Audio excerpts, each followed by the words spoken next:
get to implement most of the backends for DirectX 12, but we're still at a short for the rest of the things that need to be done, which is a little unfortunate, but we'll have to, it means that there's a bit more work ahead of us that we've got to implement. Alright, so generally I've got this application here that is a simple procedural triangle, and I'm going to run it. So as a preface, the engine does support DirectX 12 and Vulkan, and at the moment Vulkan is completely implemented. But what we are left to implement is our DirectX backend, right? So here we are with a simple window that does a procedural triangle of sorts, and I can full screen that for you to see. Essentially, we've got an interpolated vertex triangle with a bit more of a twist on it, some dithering, etc., and a bit of a halo effect that's based on time.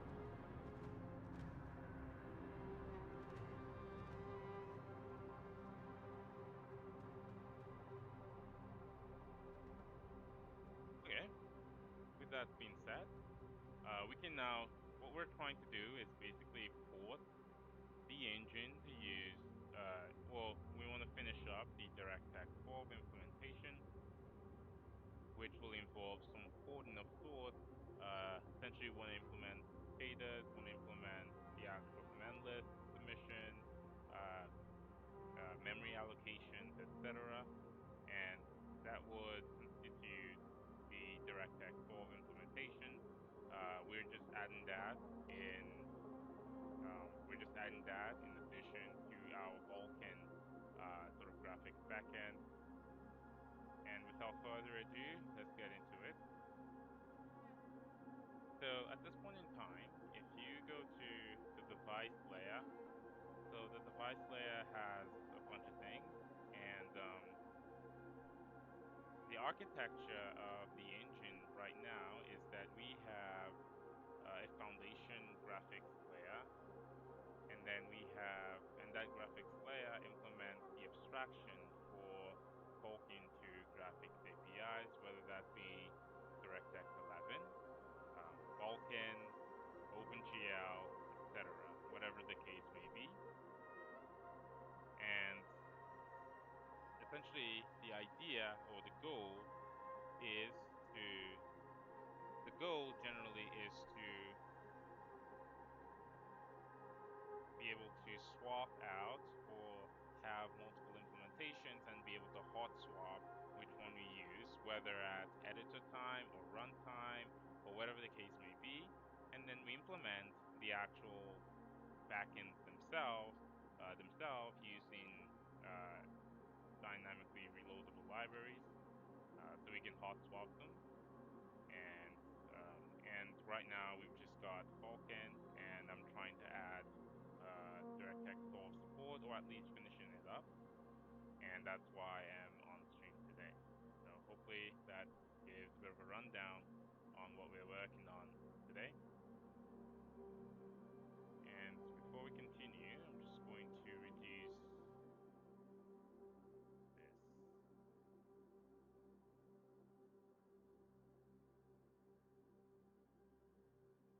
Okay, so I think I can hear myself once again. Okay. So I'm not sure if you can still hear the music, but I think you can probably do that.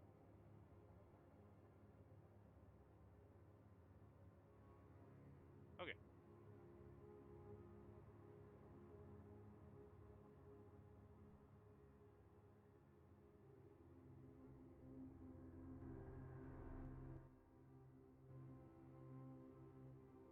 Alrighty.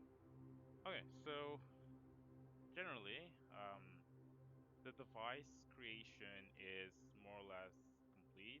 I have implemented most of the detail, but what remains to be the case is to get something drawing.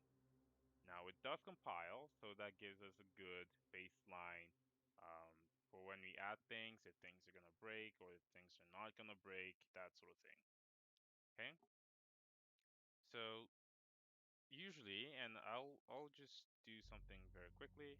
Let's see if we can run this application in DirectX 12 mode and see what happens just right off the bat.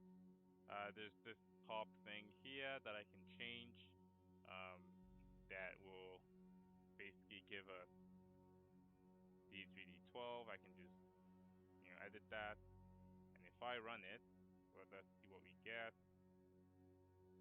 So there's this crash here trying to load the shader compiler, which is a DXC, which is not yet implemented. And I'm just going to comment out that piece of code. If that's the case. Go back to this. I'm just going to comment this out so that we can see that the device does get initialized properly. I'm going to put a breakpoint here. And then we can try that and see what happens.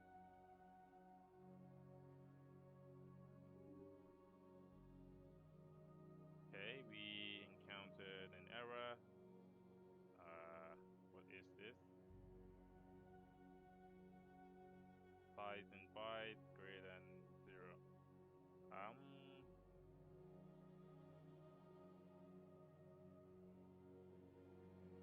That's odd. I guess we can probably just retry, and then that should give us that, and then we can. Oh, it's the query.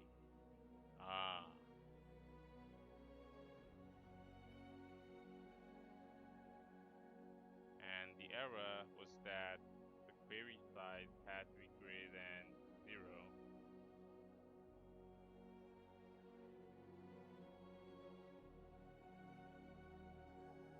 We're trying to allocate a query that is of 0 size somehow, but it's a buffer though, not query. Well, it goes into the query pool for whatever reason, which should not be the case.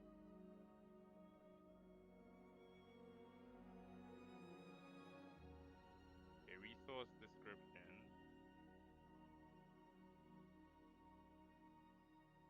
Where's the size?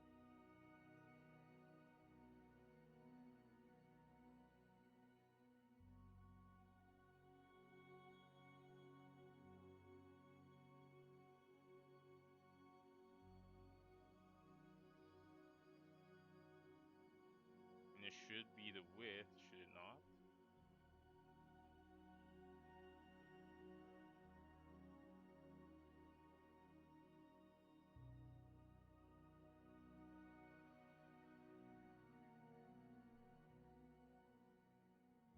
That's a little bit odd.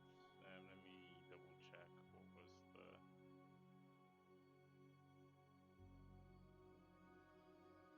Okay, so...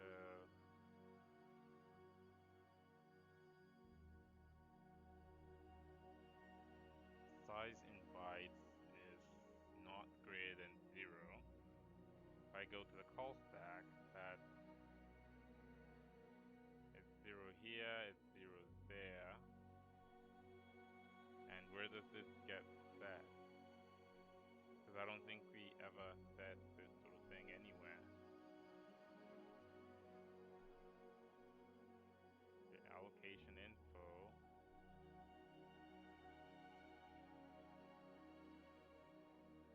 Okay, we can actually check here and see what the resource description is. Alignment with, the width is 0 here. Wait a second. So query count, the sprite is 0. Okay, yeah, that's why. Essentially, we're trying to get, and where is this even coming from? We're trying to initialize a pool, and it should come from here for the query sprite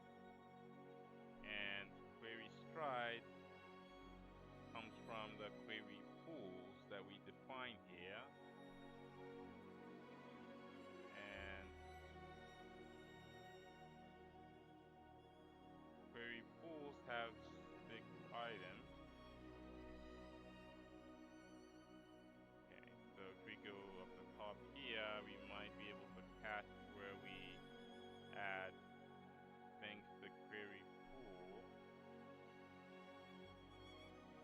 So we set the count here. Oh wait, no, that's not it, I think.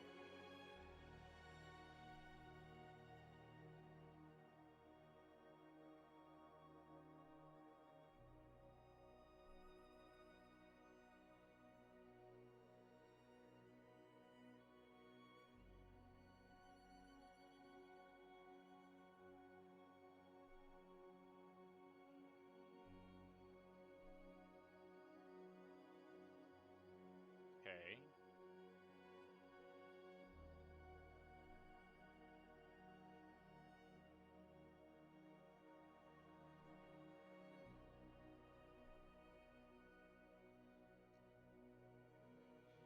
Okay, so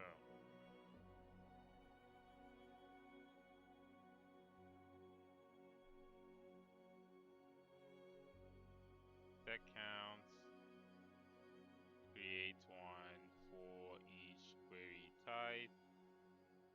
And where do we actually get the stripes? Because it just gets the stripe, but I don't see. Oh, right here.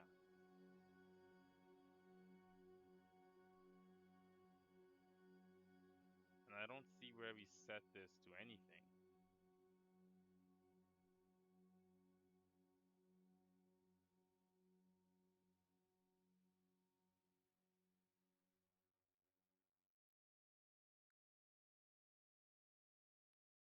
Like I said, the point of this is to possibly update the API because things have changed with how we used to do things from what it is now. So perhaps we come here and, well, right as we're getting the query right. Okay, so obviously we need to set that the query size is stride actually is greater than 0. Um,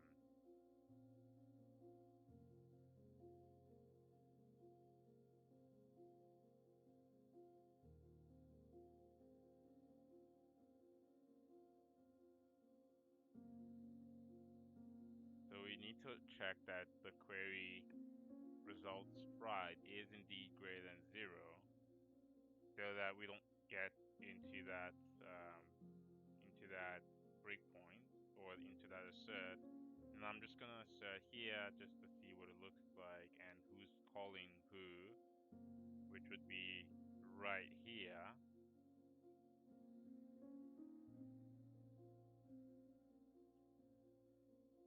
What query type? What query type is the inclusion?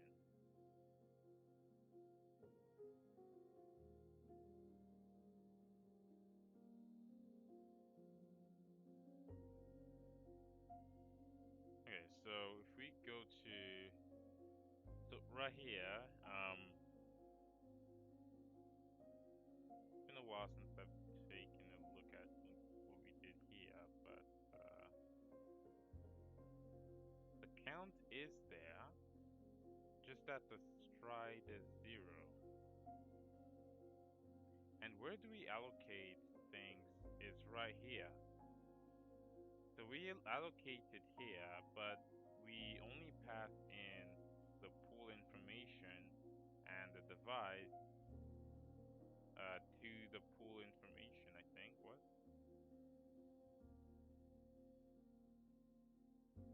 Wait a second. Query pools. Yeah, we only. Yeah, yeah. So we actually use default arguments for this. Okay, so we have to. Okay, so we have to create that.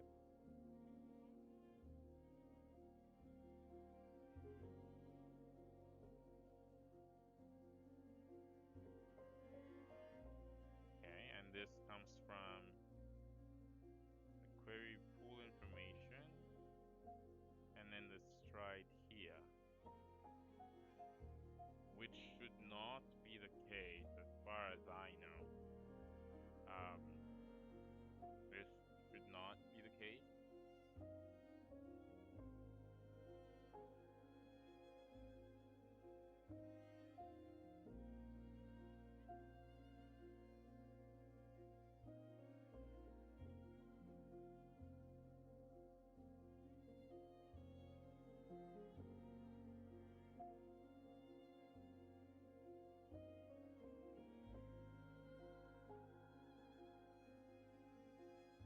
Yeah, this doesn't seem right. So thing is, we allocate the query pool.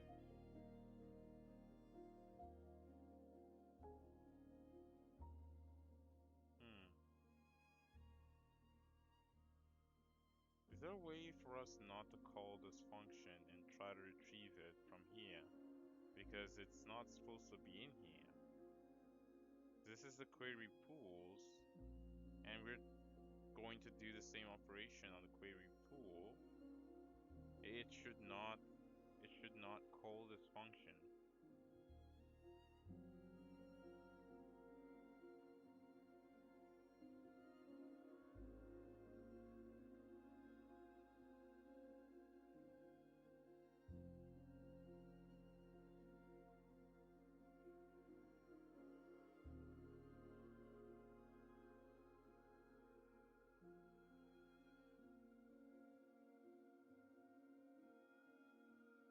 Yes, I don't agree it should call this function at all.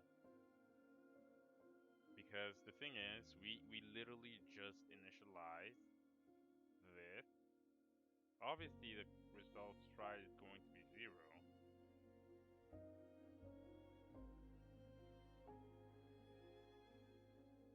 mean, if we were to take a look at what Vulkan does, it does things a lot differently than that. Like we literally just have sizes here. We didn't even need to do anything about stride.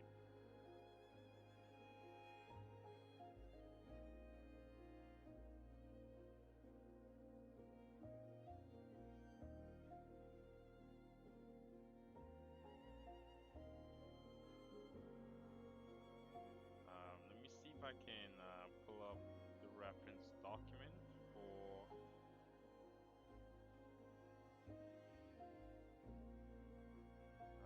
Let's see if we can pull up the reference document for.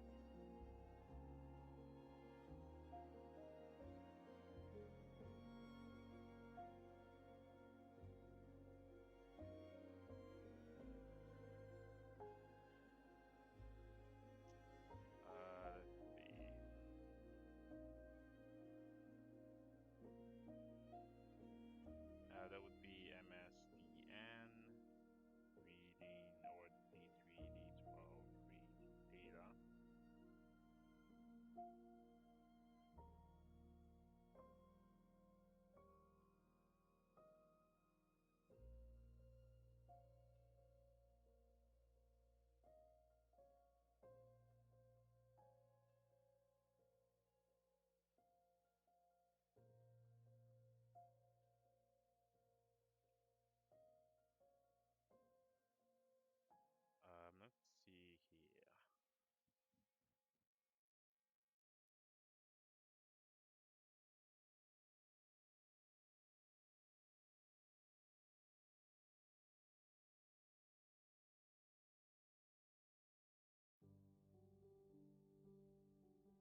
do is come here and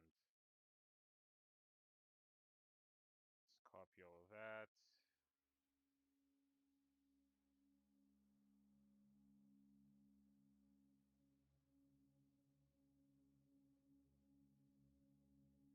will do that.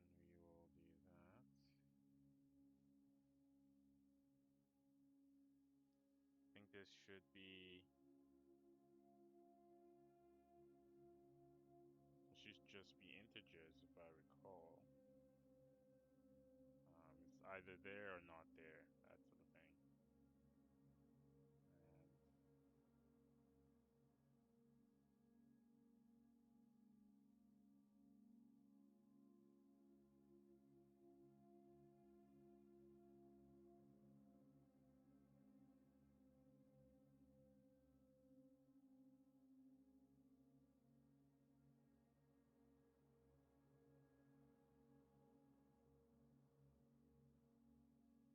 And you know what? Let's do this. So these return size of that, and then this return size of C Alpine. Wait, D3, D12, query, data, pipeline statistics, and then this will return.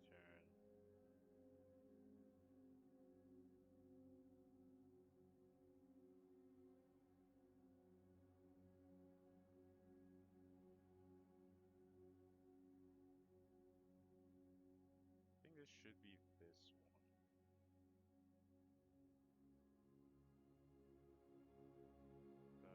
Times, I don't think, wait, this is duration. It should just be two of them. Actually, no, it should be the same. Yeah, not this, definitely.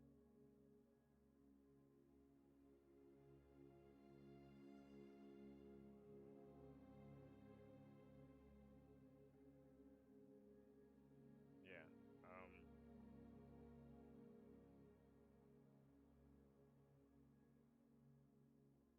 Yeah, I think this should be it. At least for duration queries anyway. But the thing is, we don't actually even need queries right now, or at this point in time, so I might end up just commenting out initialization of the query pool because it's number one, just not important. Number two, it's not there yet. Like it's not actually working. So we might just end up not even using it for now until I'm able to get to getting it to work, which can take some amount of time because there's probably some reading to do with regard to getting it properly functioning.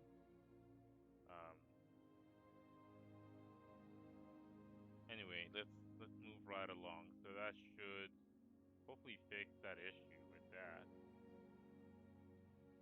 I think that's all we need.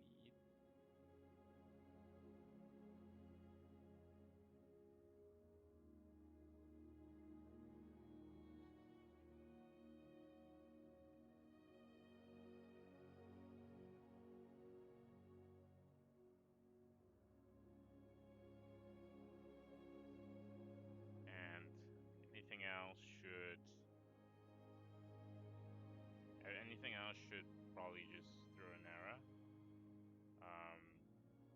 and return 0.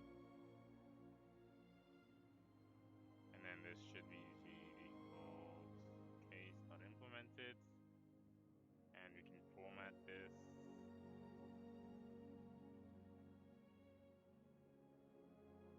Yeah, I think that should be the case. So we can, hold on, why did it crash? What query type is this? Exclusion. Yeah, it should be here.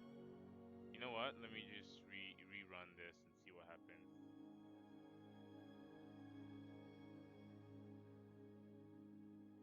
Okay, that worked. And we're able to get proper queries created now, I suppose.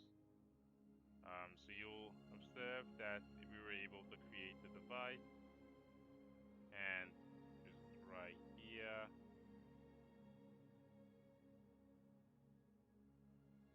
Yeah, so just right here we can see that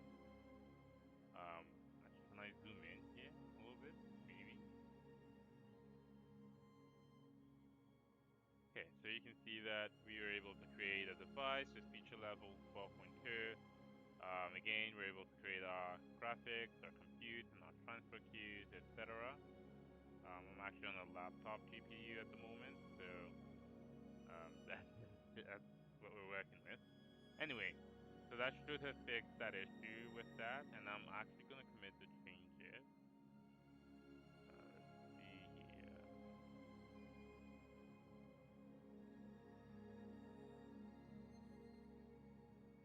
And that's going to be this one.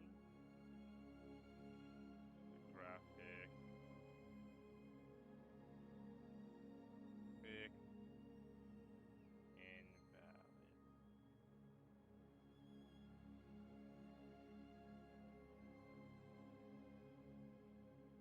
And we should probably fix having to make that call, but like if you recall, we were able to retrieve an invalid size from the query pool. We could possibly implement some sort of flag to check whether or not it's been initialized. Like if you initialize it, reset the query type and all that sort of thing. So when you call something like this or like this, or any of these functions generally, they should give an error, but we're probably not going to do that, at least not now, until we encounter an issue that will probably make us have to do that, because at the end of the day, this is not user-facing code. It's more like backend API. So it's done internally. So I think we don't need to add all of that, and we'll be able to keep these in line as such. So, but the thing is, I could move this to an inline header file and then have those asserts right before return in a way that looks cleaner than having to shove it into the header file, which would look ugly in the long run. Right. So with that being said, yeah, we can commit these changes, and that should resolve that issue. So I'm just going to go back to fork here and fix invalid query. Right.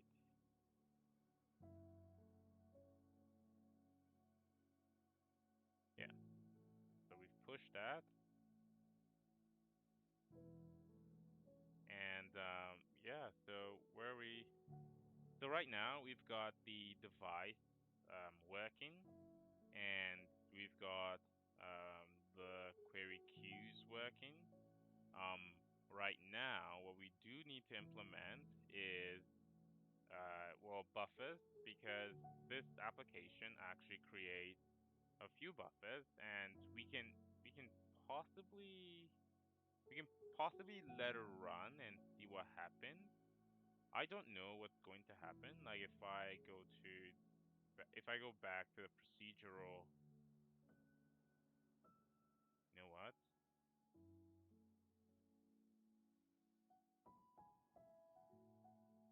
There we go. So if I come back here, there is this rendering loop that we have. It's quite simple.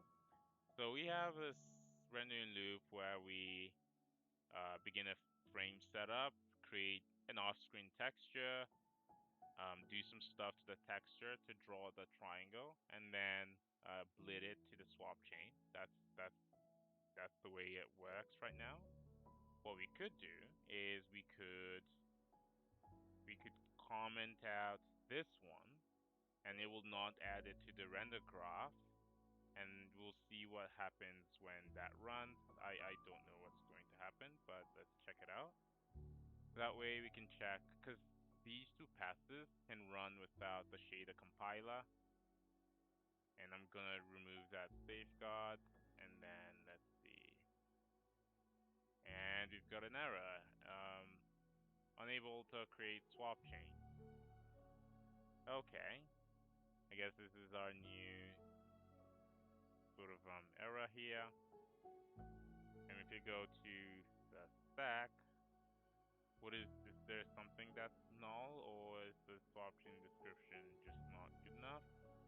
We'll find out. I'm gonna put a new breakpoint there, and hopefully the old one we had at the graphics or at the device level has been removed. Fantastic.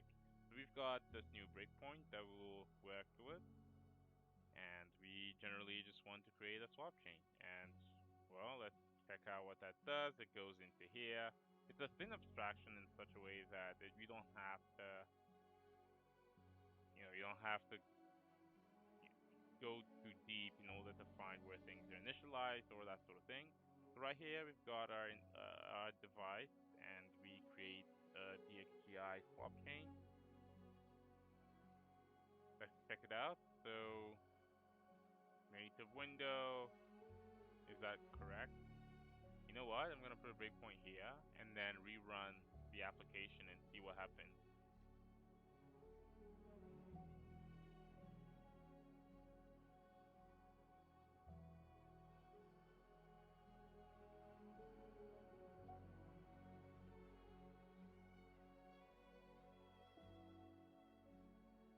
Okay, so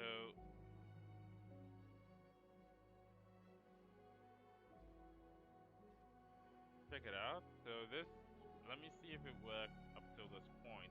Because actually, you know what? I just realized something.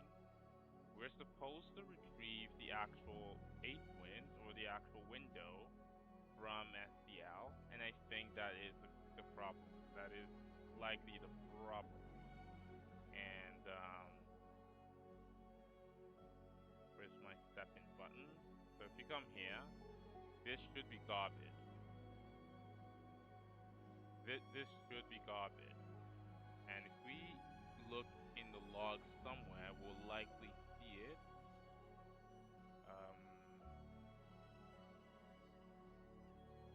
You know what? Let's see. Okay, it didn't tell us, but yeah, that's the reason why.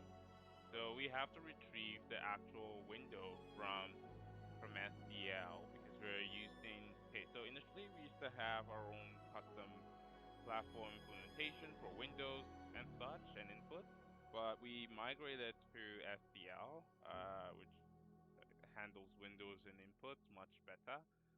So this doesn't retrieve the actual native window handle anymore. And it's if you go here, it literally retrieves it retrieves the SDL. Hold on a second. Does it? Oh, okay, never mind. I was wrong there. Okay.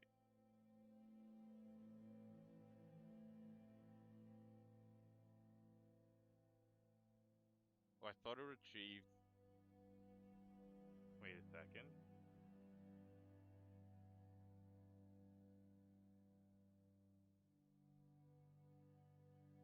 Wait a second. I thought it retrieved that handle. Turns out that might not be the case.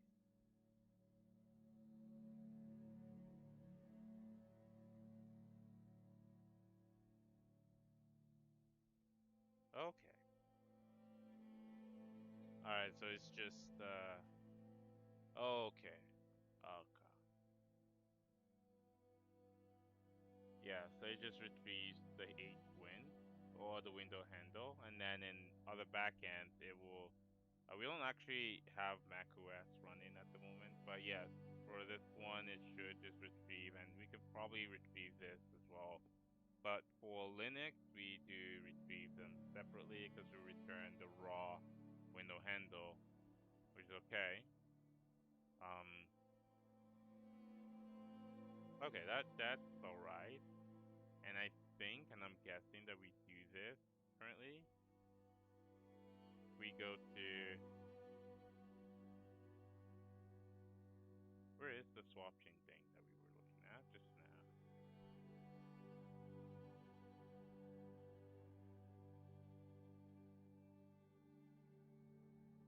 So swap chain D3D12, let's check it out. Right here, yes.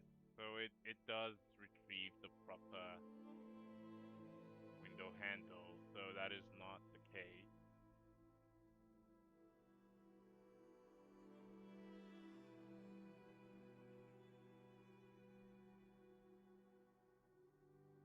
Hmm.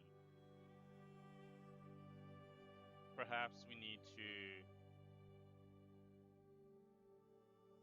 okay, so create,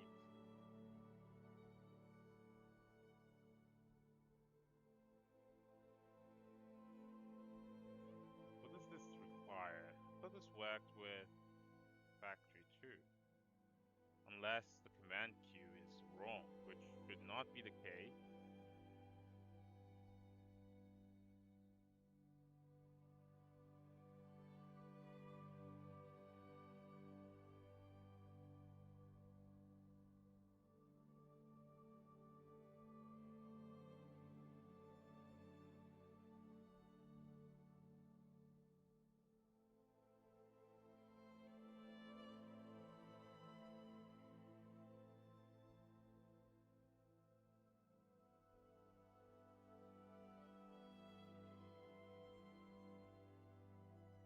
Filter creates the XGI swap chain. Why is this the case?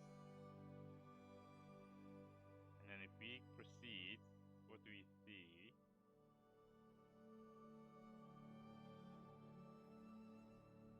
Failed to query. Oh, okay. So it failed to query factory 2. What?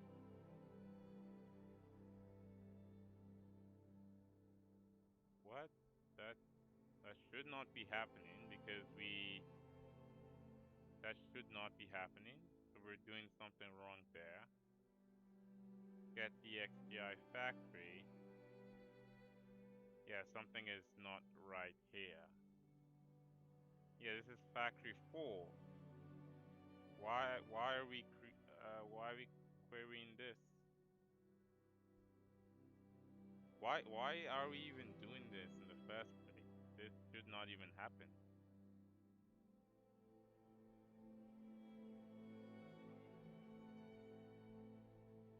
And I'm just gonna delete that and see what happens.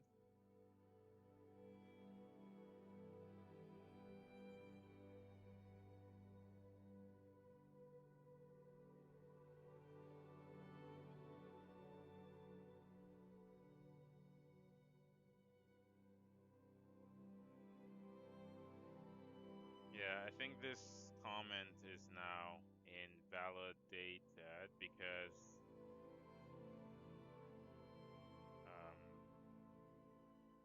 this is just checking if we have factory 3 and then adding a frame waitable object. But if you recall from earlier, we actually create only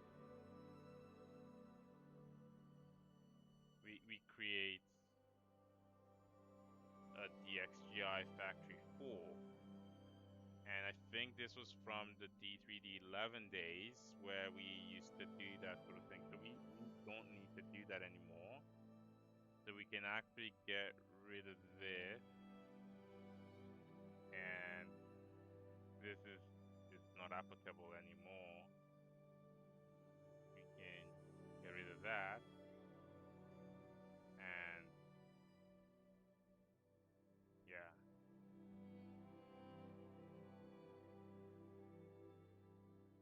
Three? Oh, it's just gonna be D device D3, D12. Yeah, the XGI factory. Yeah, so that should just be a direct call to create the swap chain rather than having to do all that work. So hopefully that should work this time around. And let's just go forward here. Oh, okay, failed. Too large. We've got some invalid data here. And if you're wondering what the error was, here's the error. Oh, it didn't print that.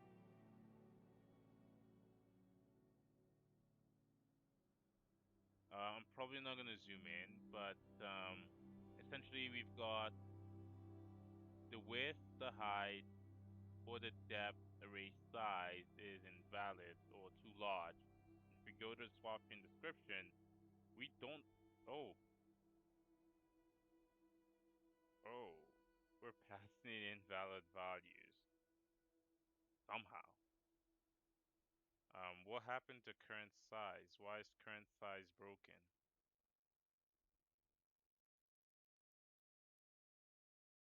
We're using current size as is, I think, without initializing it. And I don't think we initialize current size anywhere. But this should zero current size. So current size is getting initialized by something, which should not be happening.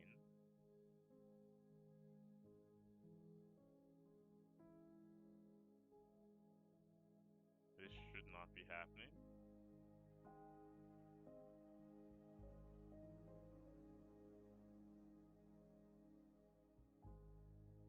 Oh, okay.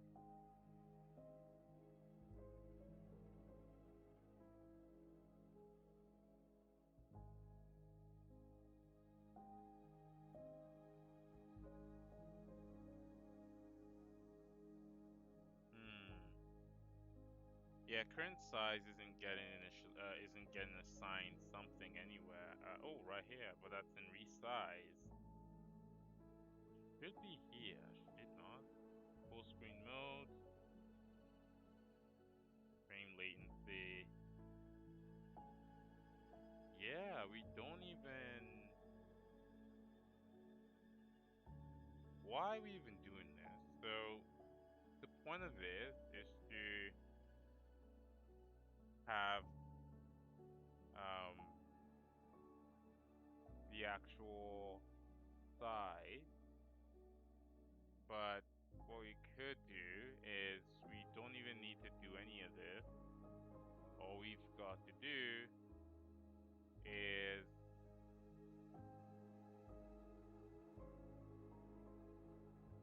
oh, I see what the potential issue is. Does it know what desktop this is?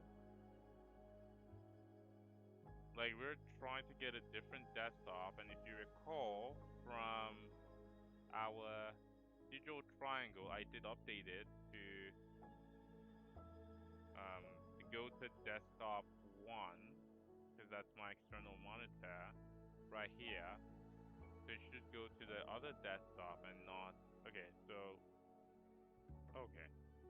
So what we'll do is we'll use this in here, not that, and see what happens. Not sure.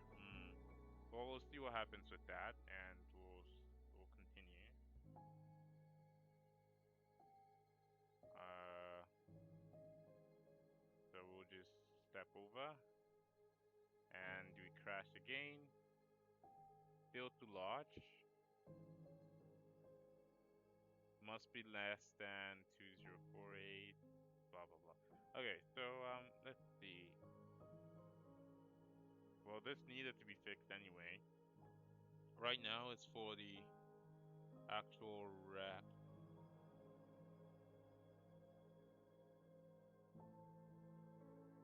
Yeah, this is not right at all. Let's put a breakpoint here, unless it's actually null from here, or if it's invalid from here, which should not happen. It's happening that way actually. That is not supposed. Okay, I think I know why. If I recall, size gets initialized to invalid values in debug mode. If you go to the size template, just right here, yeah, it does not initialize any data. Yeah, it doesn't initialize it. I thought it actually initialized it, but it doesn't. That's a rookie mistake, actually. What we'll do is the size U32 make 0. Yeah, that should be initialized. And swap chain Vulkan. Let's just double check the Vulkan version.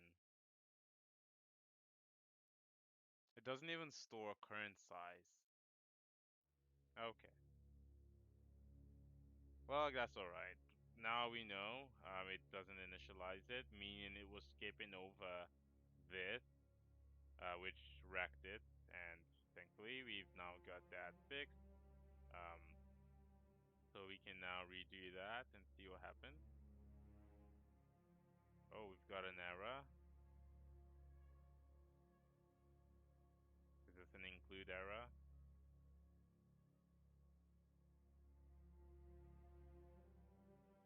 Yeah, so we've got to include size.h, I guess. Where's the swap chain file? Oh, include foundation, math, size.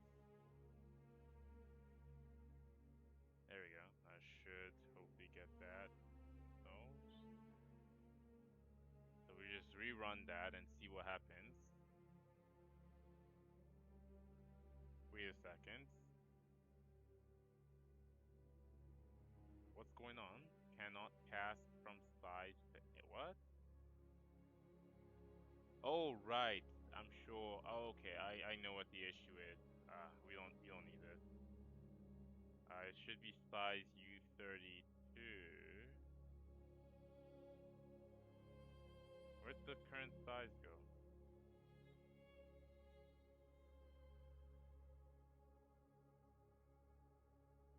Our current size thing disappeared.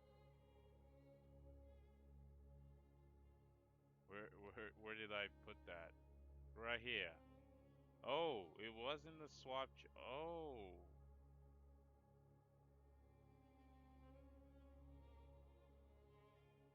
Oh, it's right here. Okay. Did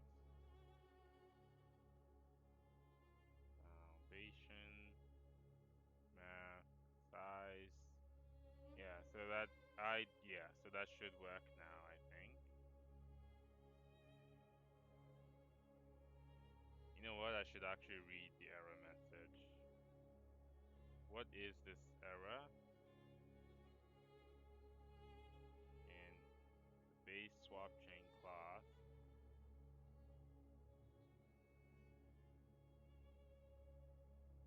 cannot convert from size to int.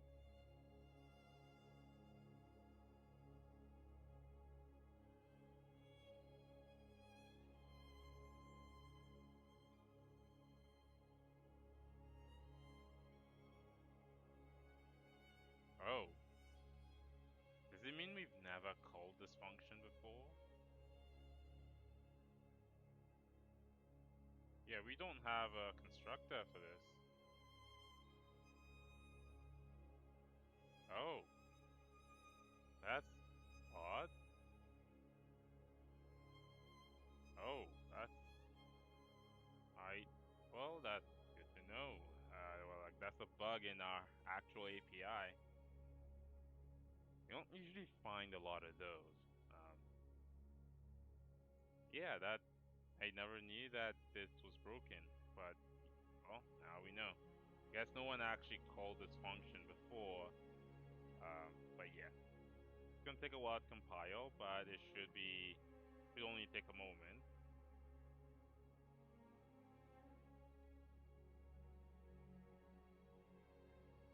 And should be relatively quicker this time around though, so we'll see what happens after that is done. Okay, well here we are. Alright, so current size should be 0 now. There we go, 0. And 0, and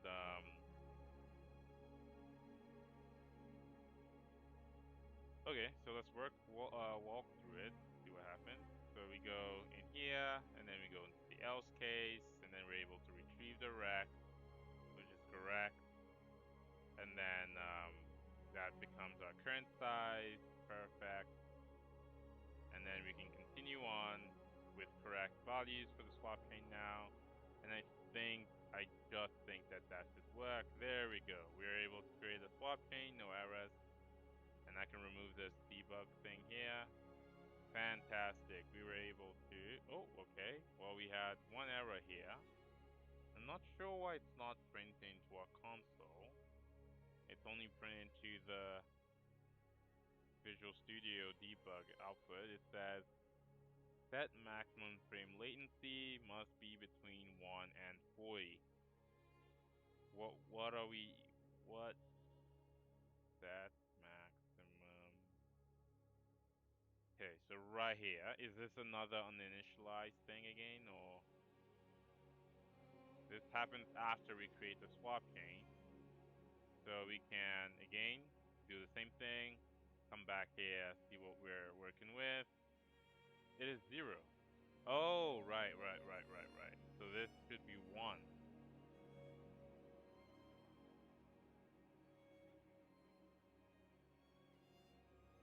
And this should never be set to 0. Let's just double check that.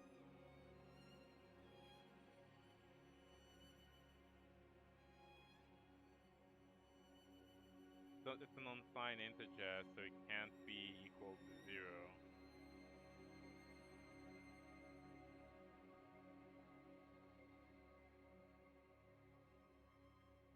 Okay.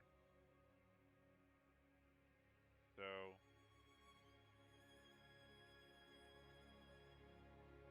what we can do is we can, I'm gonna stop this for a bit. What we can do here is we can just set it to max latency is, yeah, there we go. Yeah, so it should be 1 by default. Yeah. Okay, fantastic. And we can now rerun that and see what happens. Hopefully that should give us something. Yep, that should be 1 now. And we can continue. Perfect. And I think this directly sets the, okay, it doesn't. But I think it sets the present mode that it will present with, which happens here. Okay, yeah, so it will set the present modes. Okay, perfect. So yeah, perfect. Okay, perfect. That now works. And if we click on continue, let's see what happens. Okay, crash again. And we just get new crashes, but anyway, we just stop that for now. And we will commit those changes that we just did. I don't think this size thing was necessary here, so I'm going to remove it.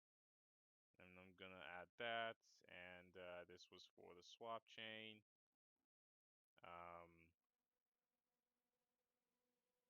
Yeah, so you know what? Let's do it in order. Let's do this. And let me actually try building it to see um, whether or not it actually needed that header. Because if it did, then obviously we'll need to re-add it. But yeah, so we just rebuild that and see what happens.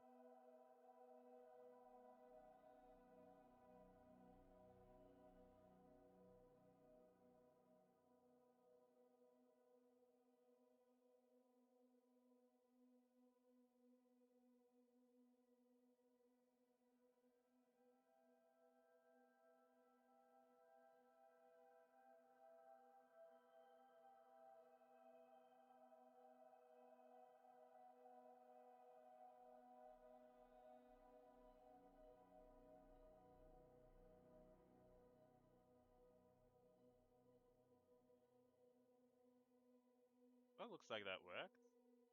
And we can now proceed with the rest of the detail. So yeah, so now we can proceed with the rest of the agenda items. So yeah, so this will be foundation fix.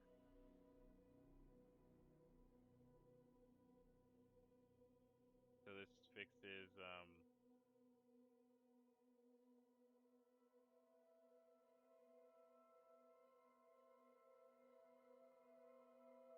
fix size make 0.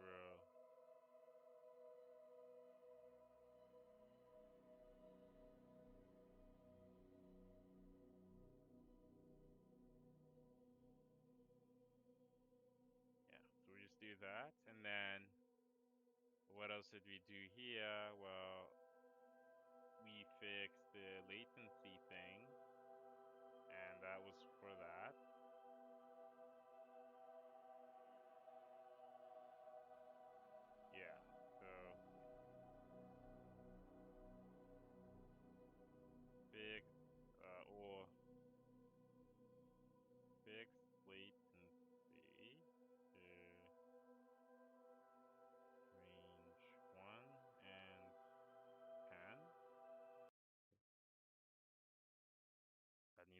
open. And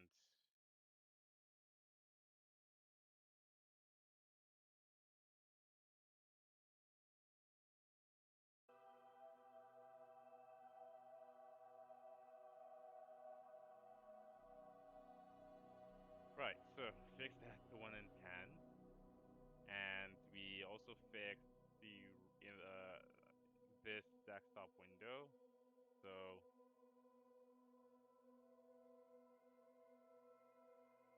use window Mac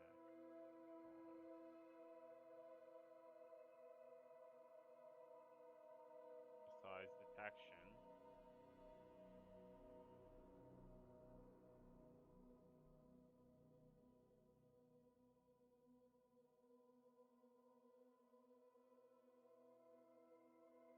And obviously we can remove query 2 and also this one as well. So I'm just gonna commit that.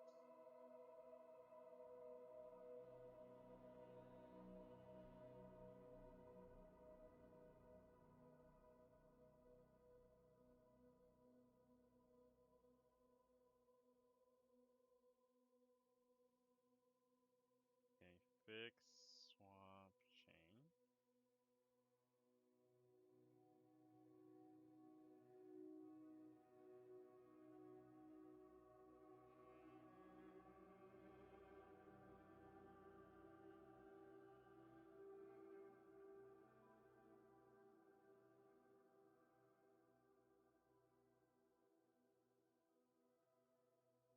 Okay, we'll commit all of that and we'll just move on.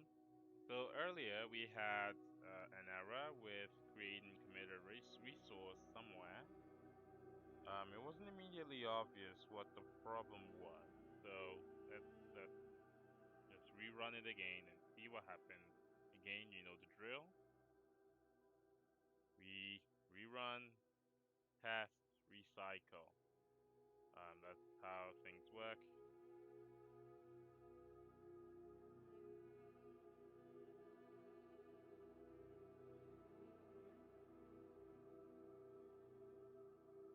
Okay, so we had an error here.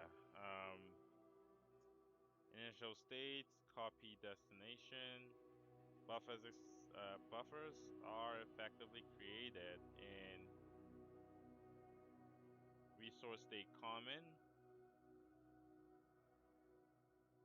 Okay, so we'll just come here to where we do that, and we'll notice there's no extra heap flag. It is default. There's no allocation flag, no custom pools, no private data. I think that comes from the user data. None of that. So how exactly, and this comes from the resource description here, which is giving us something like a copy destination of sorts. Oh wait, no, it's not that actually. It's the initial state flag, copy destination. That should not be the case currently. It should be common. So right in our buffer, let's see, creation state.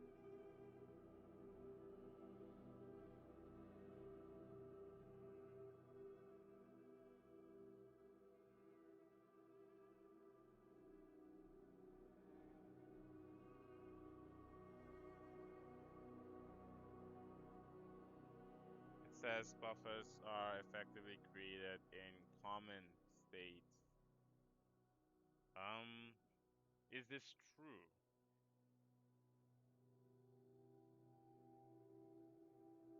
Let me just look it up real quick.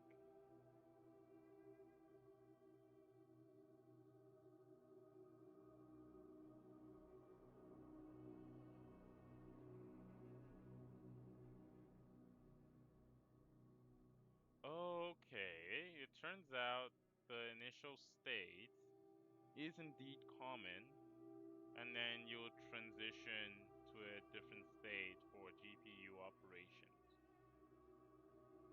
So, okay. Okay. Why are we creating a reserved resource here? Oh yeah, it's for external memory.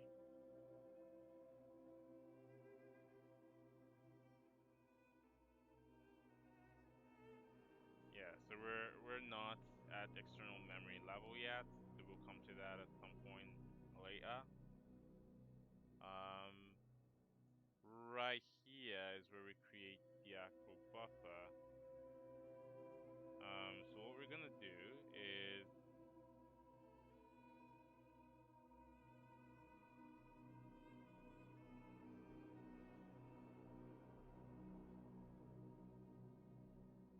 we're gonna remove this from the interface here,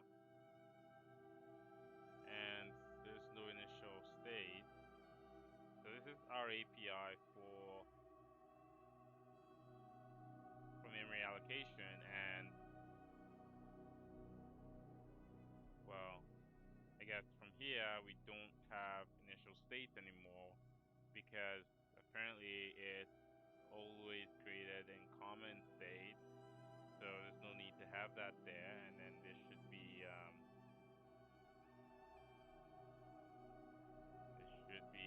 D3D12 restore state common. D3D12 restore state common. Somewhere. Well, we just typed it out. IntelliSense will help us.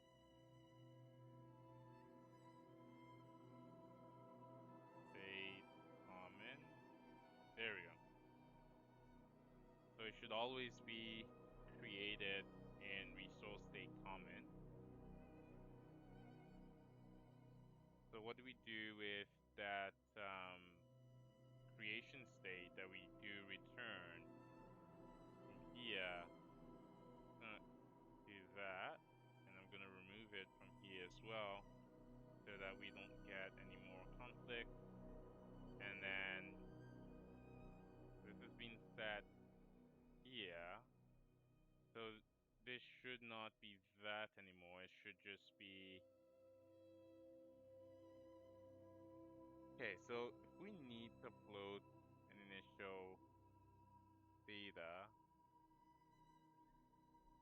then that changes things because it will effectively transition the state into copy destination because we're trying to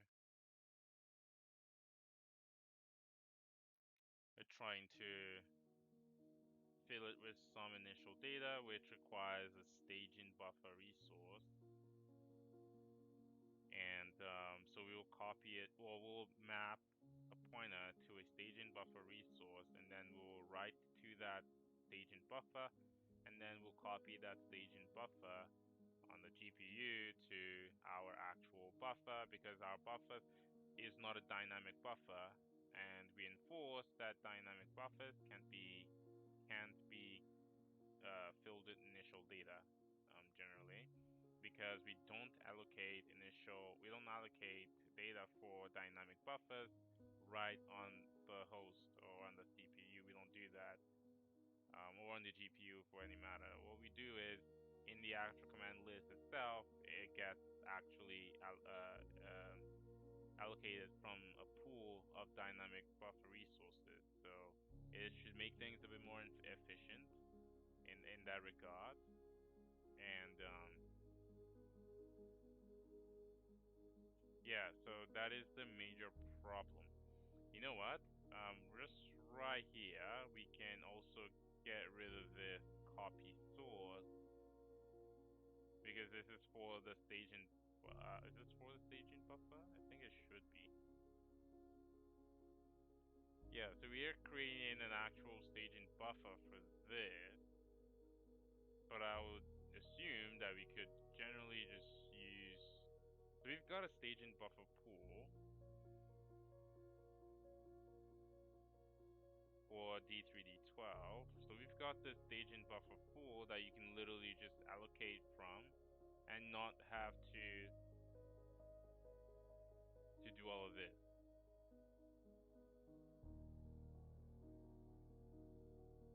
So,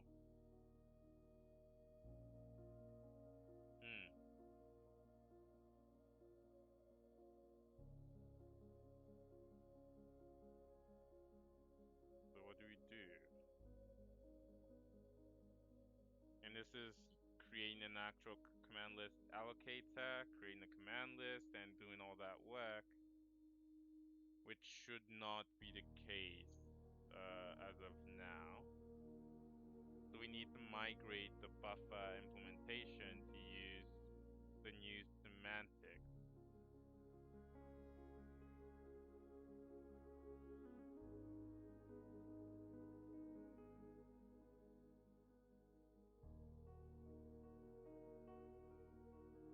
What is this?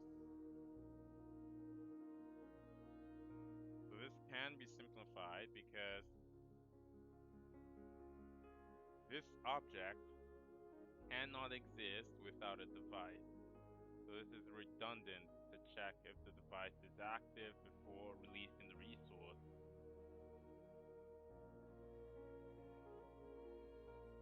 And I'm just going to show you right here in the device D3D12, create buffer platform. So the device has this protected or private function of sorts that actually allocates the buffer and returns that to the caller code. So there's generally no way that we can have a buffer without the device itself issuing that call, right? So we can clean this up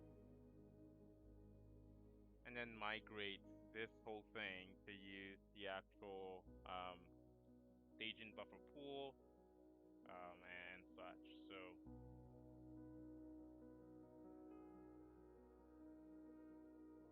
okay, so well, first of all, we would like to have this here.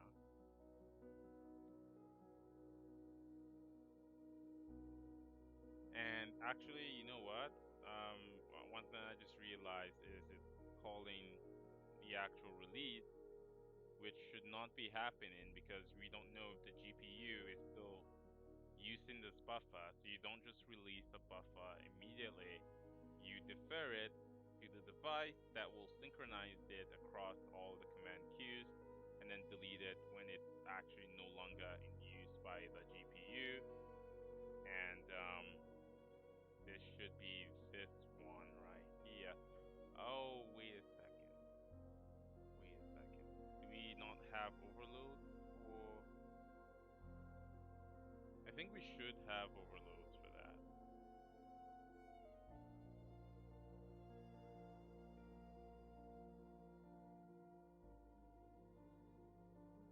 Alright, so well, let's check it out here.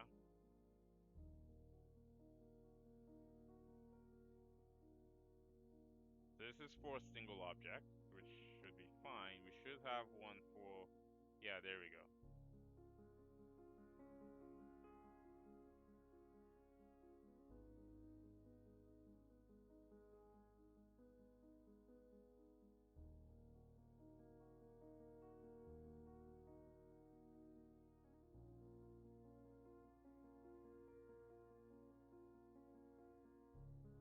Yeah, so we're just gonna do that then, and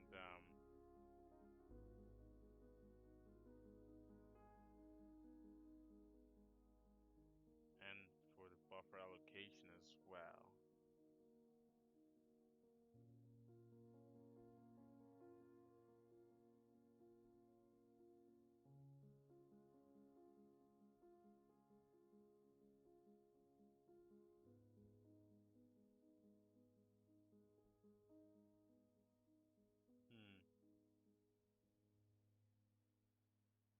Wait, what is going on over here?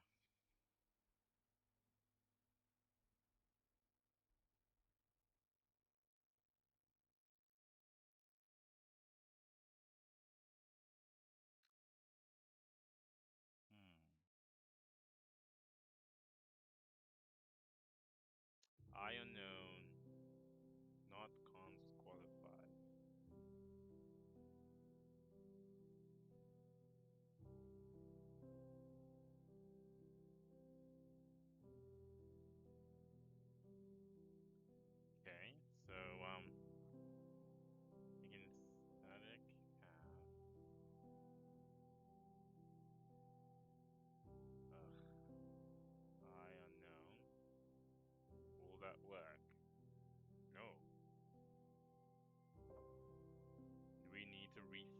how we do this.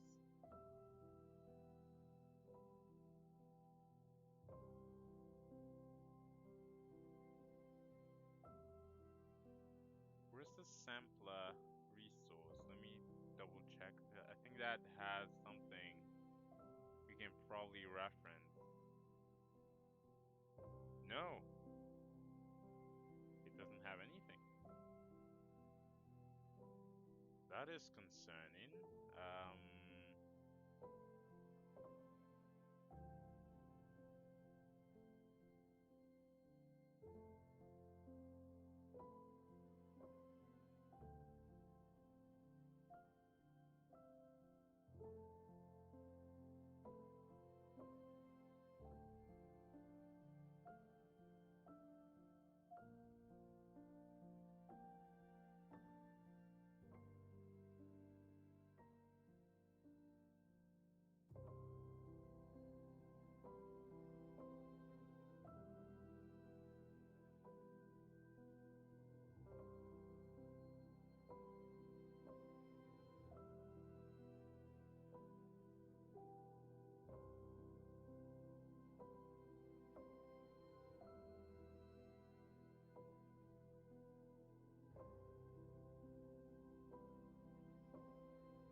Yeah, even this is wrong. I don't think this is completely correct though as well, because we create a sampler and we never actually release it,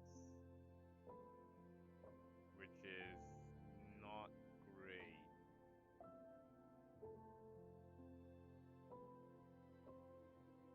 Yeah, this is not great at all.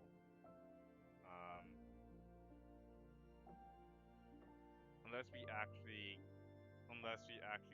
create this spool.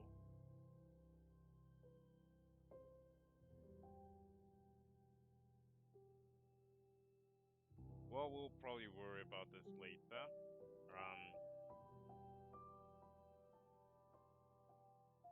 Yeah, so that is, yeah, so we've got a big problem here. Safe release does not take in, does not take this resource in. It wants I unknown.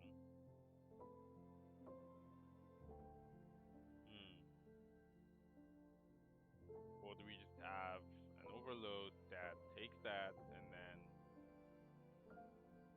converts that into,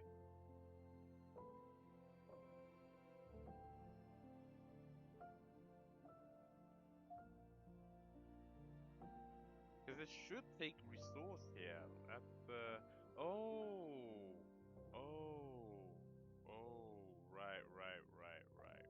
Now I see. Right. Now I see. Okay, yeah, that makes sense. I was, okay, save, release, buffer, I suppose. Okay, that's better. That's better. Okay. And we don't need any of these, I think, because again, we're not just going to delete the buffer for whatever reason. And we don't need to do this, if I recall, because this should take a reference, so it can set the reference to null, right? Save release buffer should take,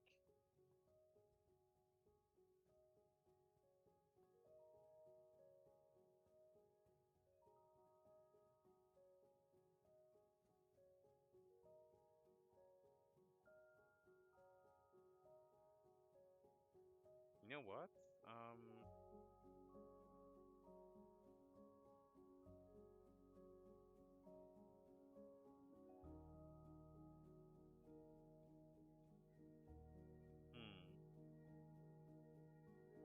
In Vulkan, we just have device Vulkan. We just have a single save release device object. It's a little bit more convoluted than this one, but it works because we use like the VK or the Vulkan object type rather than having to rely on that. So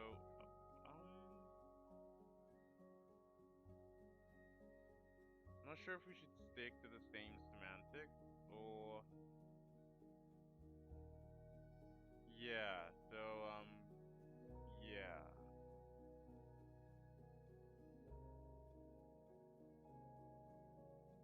Yeah, you know what? We will stick with that, and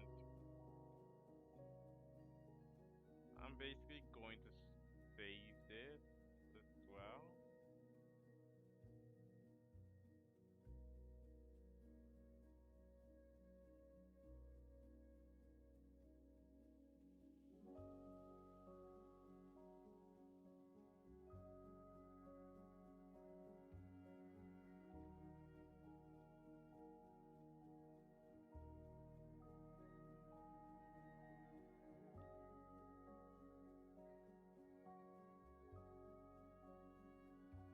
Hmm. You know what? I will just not bother about this right now and just simply set it to null after releasing it for now. Um, and I think that's what we do on the Vulkan side as well. Buffer, Vulkan. Yeah, that's what we do. Well, never mind then. I thought we did something a little bit different, but it yeah, okay. So that makes sense. And we'll just explicitly set it to null here.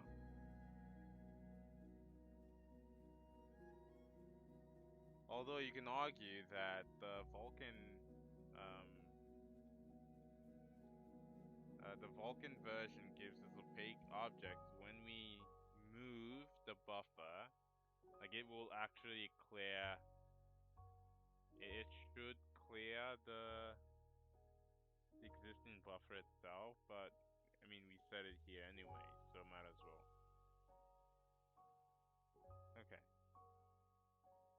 And okay, so that fixes the release of buffers. So now we're back to the initialization, and so we have the allocator here, uh, checks if it has initial data, desired state. Um, I mean, what we're gonna do actually is we're not going to transition the state because if we do that, then we'll need a command list for this sort of thing, and I'm not sure if I want to do that at this point in time. Because it could be redundant, the buffer is never really used, but then you created a command list just to transition the state into a desired state. Like,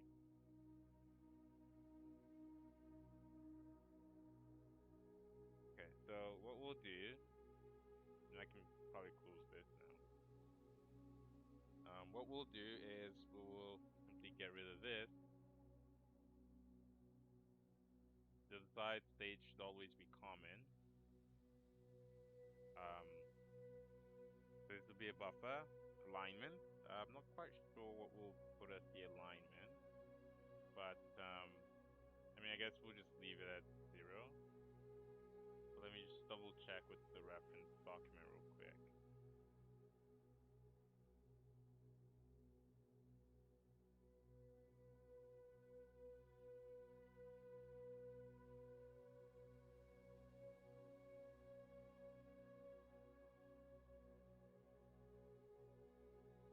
Yeah, we can leave that at 0.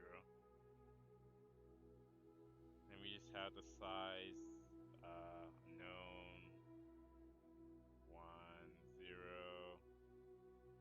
We use row major for our matrices, so and the other ones just don't make complete sense to use. So yeah, we just You know what? I think it probably doesn't even matter, but we use row major anyway, so we'll just stick with that.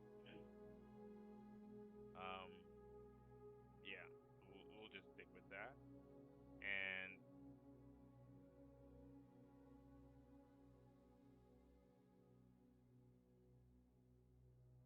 no flag.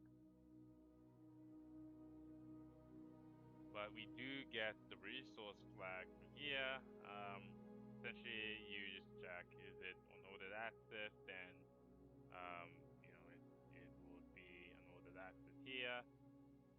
Unordered access is really for unordered access and ray tracing, and I think it's the same thing for shader resource as well. So I'm not sure why we don't have ray tracing here. Oh wait, no, we don't. Wait, no. So ray tracing is for unordered access, and this should not have. This should not have. Okay. If not, find flag set shader resource. Wait a second.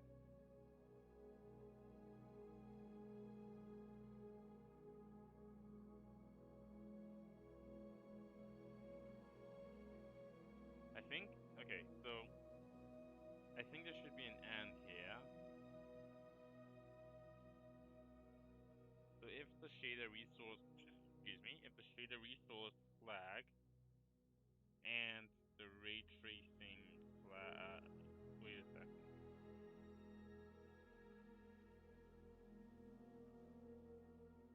Okay, so I think this should be and, not ray tracing.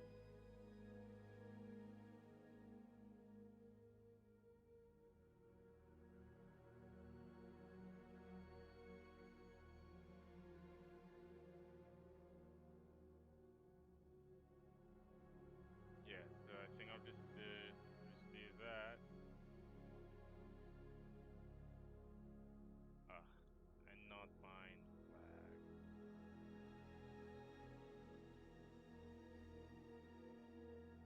Ray tracing, ray tracing.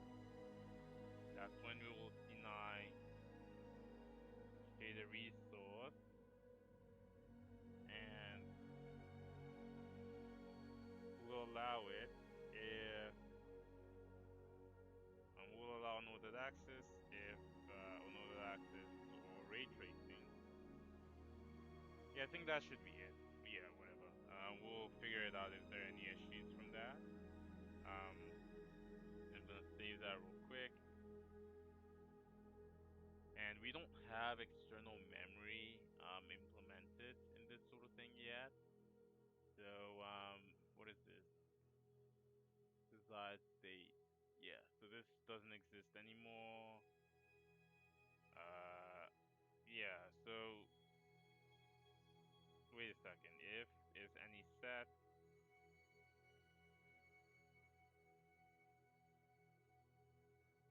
Wait a second. Oh, okay. So D3D12. Wait, hold up. This should be D3D12 resource state common D3D12.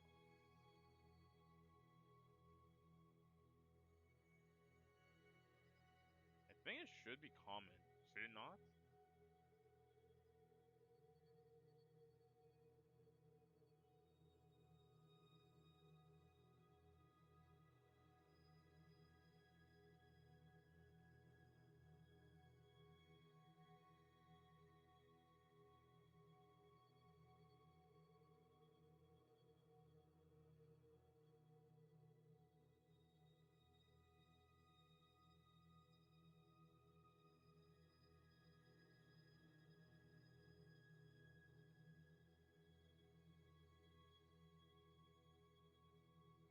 Yeah.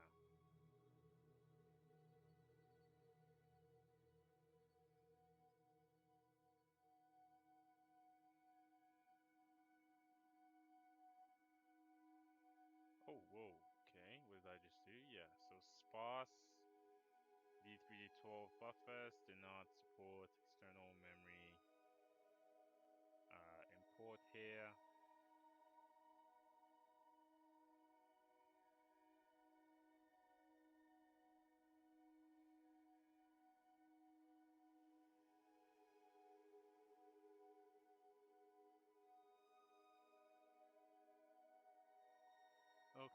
So then we have the allocation create info. We have desired state. Is this okay? Yeah, it's in the init platform.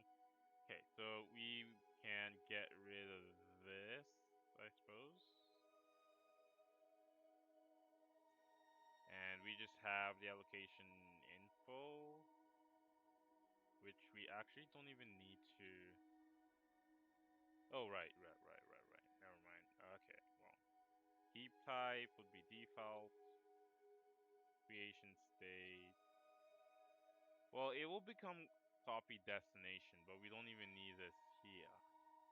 Like, it just be that. And we're actually going to use brackets for this. If it's dynamic. Oh, whoa. Heap type. Well, the thing is, we don't want to. We don't want to do this.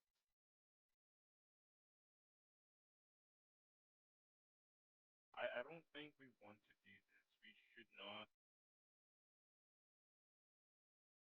We should not create an actual dynamic buffer because we don't do so for Vulkan. So we shouldn't create an actual dynamic buffer for. Yeah, I don't think we should do that.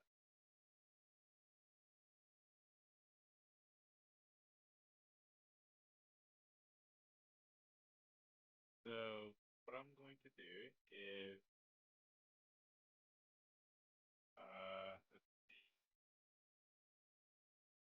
I'm just going to delete this and well, let's take a look at what we do for Vulkan.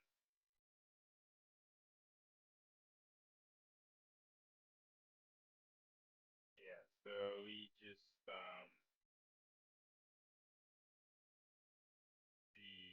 when we have a dynamic buffer,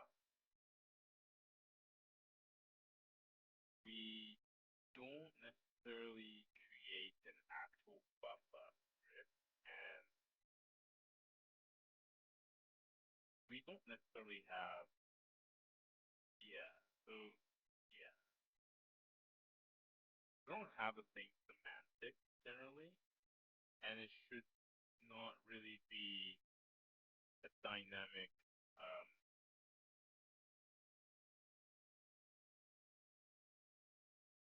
hmm,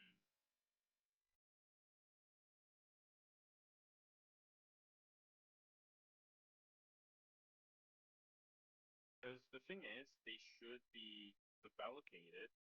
You know what? Let me just go back to D3D12 buffer.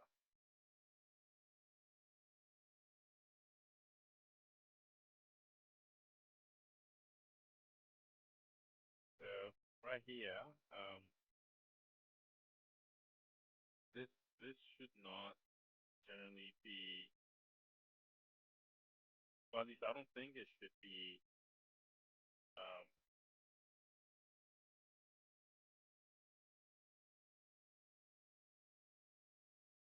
I don't think it should be here.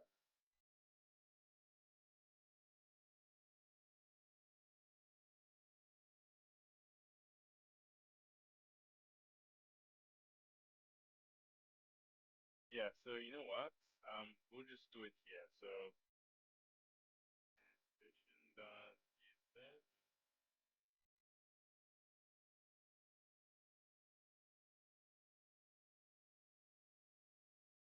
So if the resource usage, and I'm actually going to do it in an else if here. So else if this is dynamic, we just log that. Um,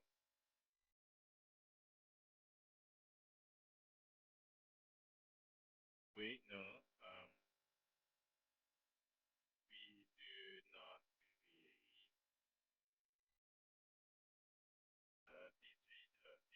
create D3D12 backend node for yeah.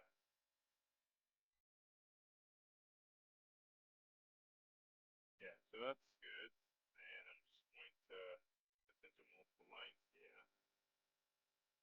So generally, we don't want to create an actual backend resource for a dynamic buffer.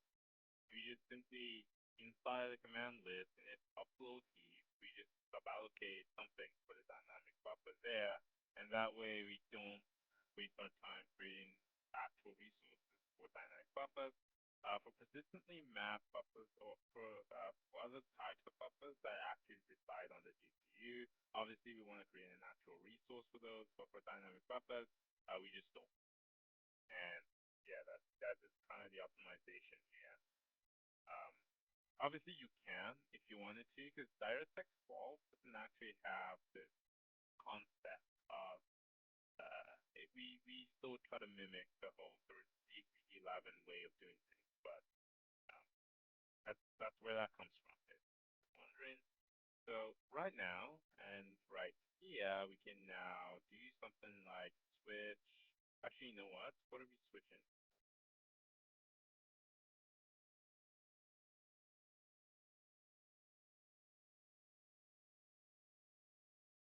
Okay, just the heap size actually, or the heap type. And what does this need? Read back buffer.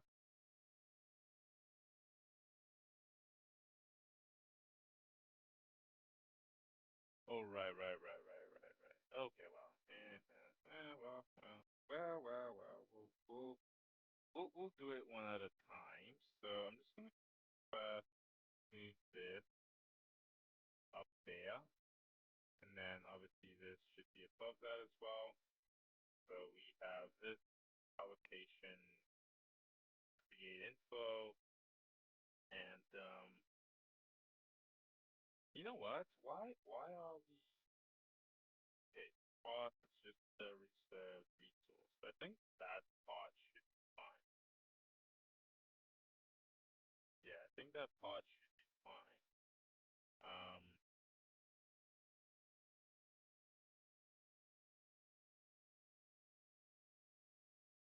and I think actually, you know what? I think it should be.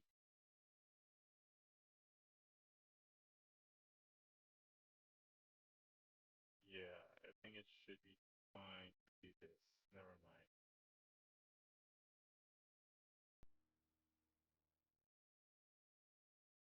Because we don't, in theory, obviously we create in a common state, but you can actually specify any state, right? Because this should map to many states, right? So yeah, we'll just leave it as undefined here. Should be fine, I think. If it's immutable, dynamic, we don't need to check anymore. Staging, what kinds of staging are we dealing with here? So if it's just read, um,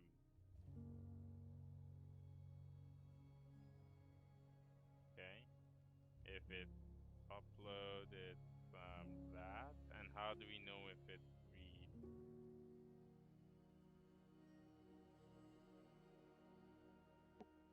Um, Actually, you know what? Yeah. So staging buffers, we generally, okay, so sometimes we read from them, sometimes we want to read and write as well. So staging,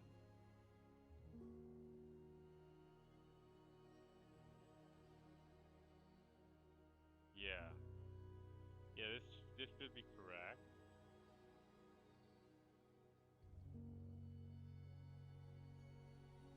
So if the CPU access flag is read, then it becomes a readback resource. Else is it's an upload resource. Uh, Memory flags goes coherent. I think that's fine.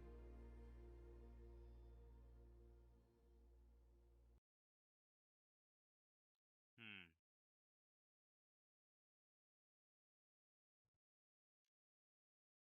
Hmm.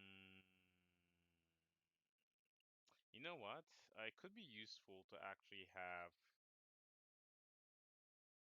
those things there so that we can actually determine what the start state is. But if we don't have that, then that makes things a little bit trickier to do.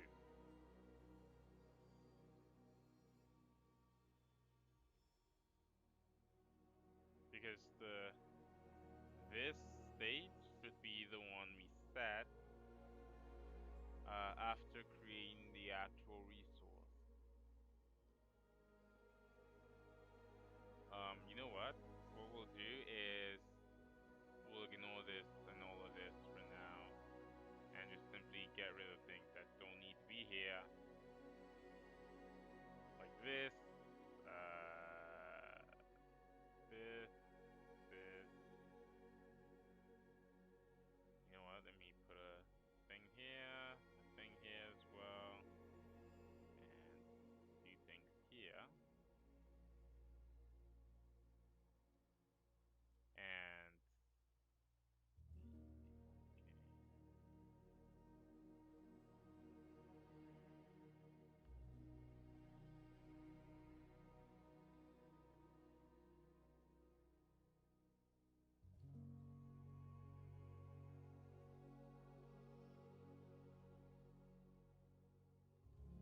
Yeah, so that should be correct, I think.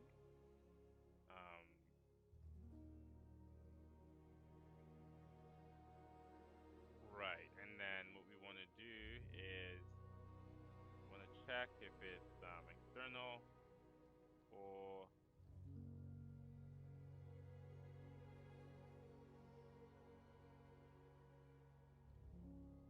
so we used to have this log here, but you know what? Like I said, it's really not implemented yet. We don't have external memory implemented in DirectX 12 yet.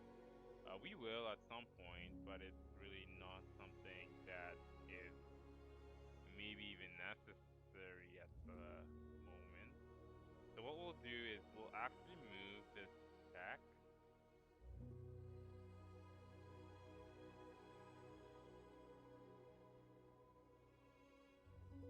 Or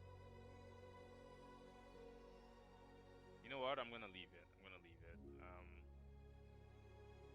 Just move this down here. So this should give us, yeah.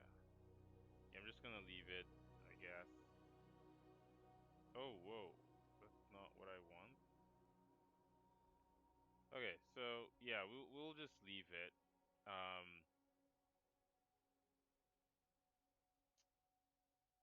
Yeah, that is not what we want.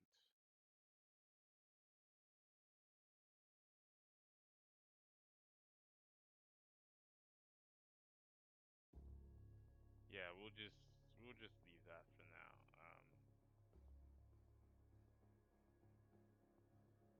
But we'll actually remove this.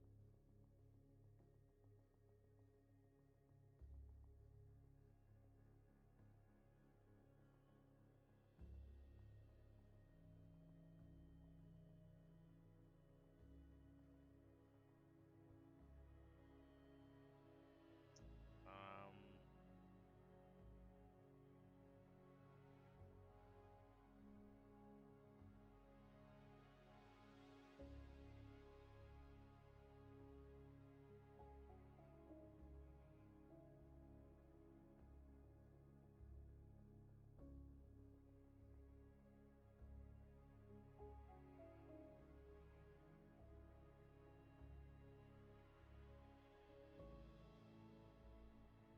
yeah, whatever. I'm just gonna delete.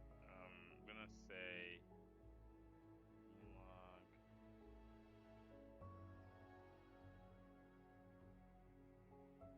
Yeah, I'm just gonna return failure. I don't want to get rid of this, but I don't want it to proceed either because again it's not implemented. So now we can create the buffer after all that work is completed.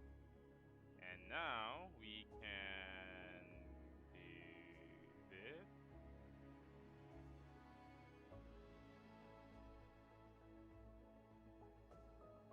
Right, so I think that should be good.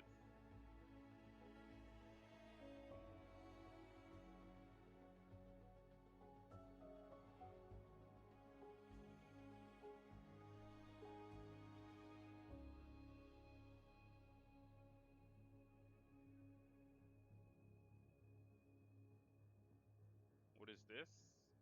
So if it's a host visible buffer, we have the map memory, we map it, and thankfully we don't even need a command list for this, which makes things a lot nicer to work with. We just map the buffer, and yeah, we just do what we need to do, exit out of it, copy data to, yeah, and then we do that, we write the range, we unmap it. Yeah, so this should be nice. This should be okay.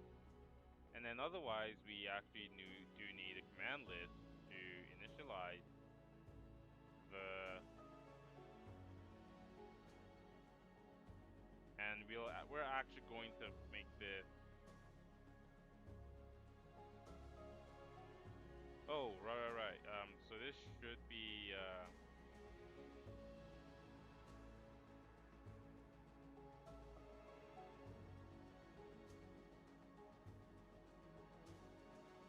I'm just gonna leave this as common for now, and then this would be copy destination right here.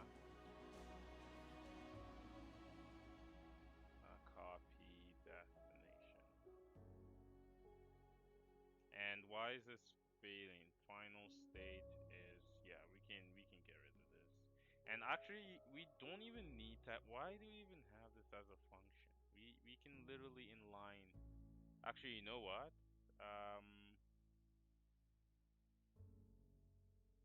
This was the old way of doing things, where you had to create a command allocator and do all that sort of thing. But I think we can be a bit more ergonomic with how we implement this stuff now. So yeah, this was the old way. Like we were even managing fences ourselves. We don't want to do all that work.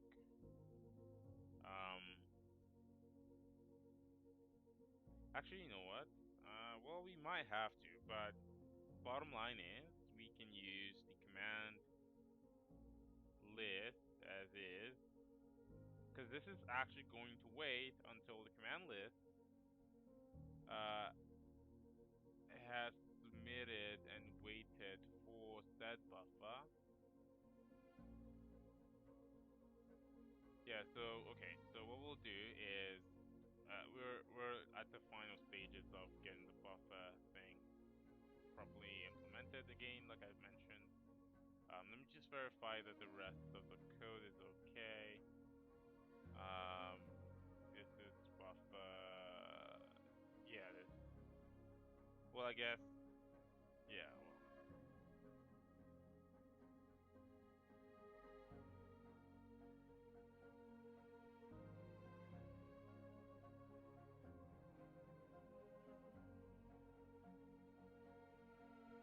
Yeah. Okay. The rest of it is okay. It's just this part is not okay. And actually, what we did for Vulkan, actually, it's right here. What we did for Vulkan is literally have a lambda that did all of this, like right here. Upload staging, because you can pass in a command list to the actual initial data that you want. You know, if you pass in a command list, it will use that command list rather than having to create its own, for synchronization reasons, of course.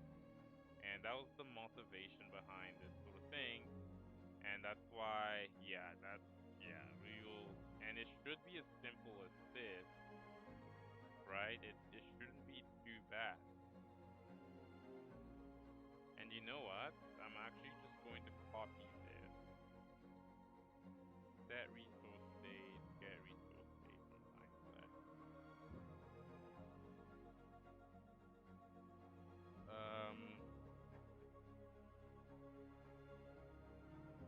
Yeah, I don't know. I don't know what we'll do for this one, but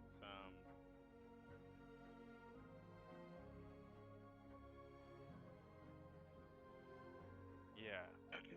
So I might actually just copy this and paste it in our D3D12 thing.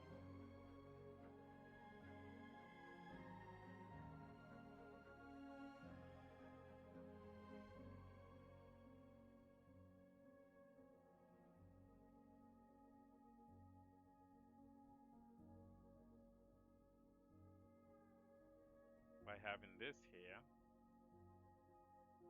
And obviously it's D3D12 rather than, you know what? Let me just stash or stage things real quick so we don't lose any progress.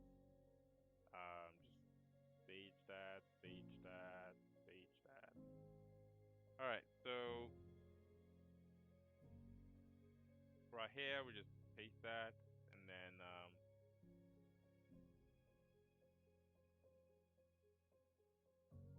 there should be no mention of Vulkan here. So we receive a D3D12 command list, returns the result, blah blah blah blah blah. And what we'll do, pardon me, what we'll do is this should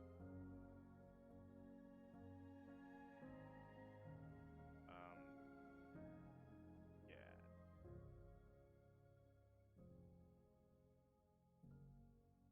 Where do we even get the heap from?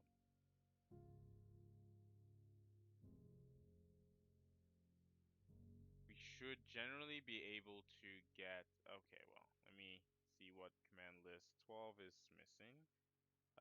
Yeah, we're still migrating these, I guess. We can probably delete that now. We'll worry about it later. All right, so we should have, oh, what? So we don't have the upload heap here? How does it do math? Oh, right. This is a problem.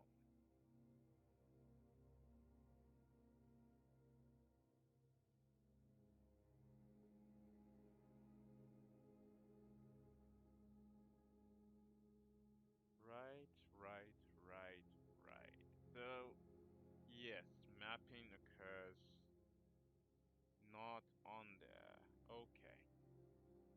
You know what? Staging. It comes from upload staging buffer pool, which gets created where? Oh, right here. Well, take a look at that. So we can generally retrieve these, which we should be able to do, but it's not exposed. So we will add something for that. And let me double check with the Vulkan command list, which should give us the same right here for the upload staging buffer pool. So we only expose that as well, right? So not everything we expose. Okay, that's reasonable. I just wanted to be sure, and we separate that from that. Yeah, so that's okay.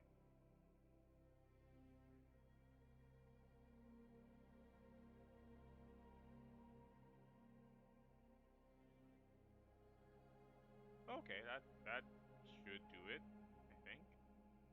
And then if we go back to buffer, this should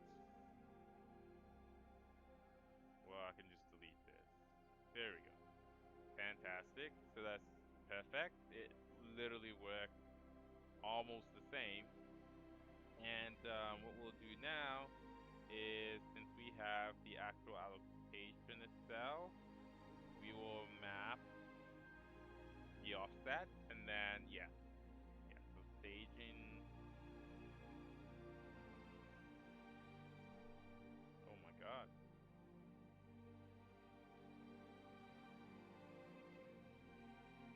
Map and sub resource. I'm not actually sure what the.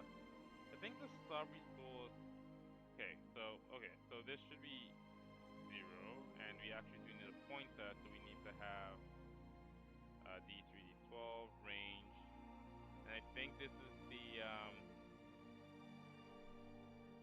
this should be staging buffer allocation, and this should be offset, and the ending should be the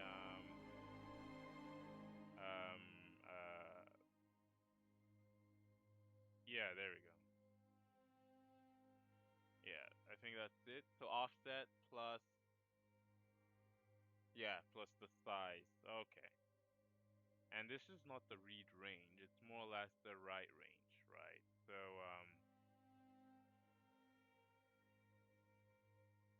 this should be the write range, and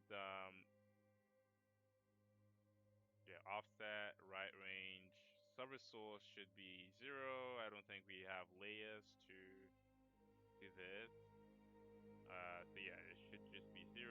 We can delete this. We don't necessarily need that. I don't think we need this either. And we just need the actual raw byte copy. We'll copy that. And then we'll unmap the allocation. So staging.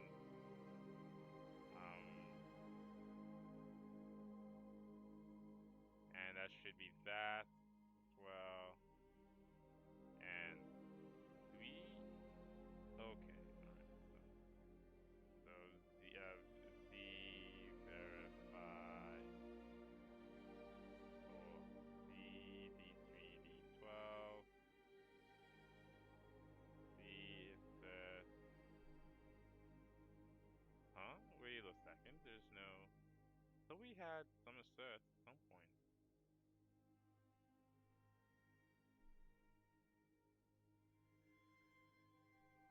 Let's check the DLL header. Oh, there's no assert. That is interesting. So if, I guess, if oh yeah, there we go. So if failed, yeah, we'll write that,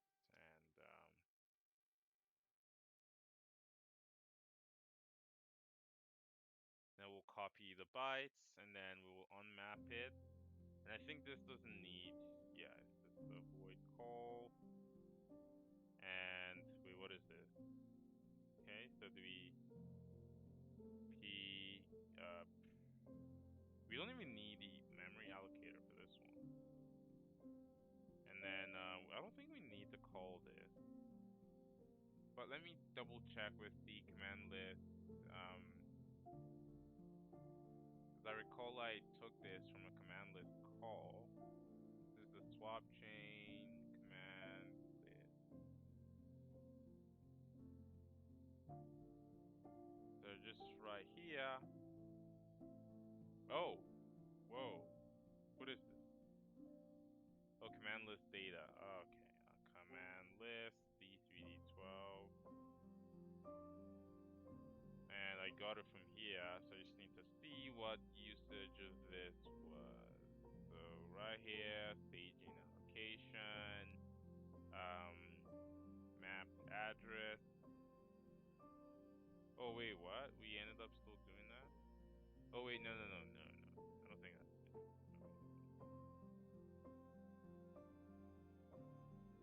Yeah, I don't think that's it necessarily.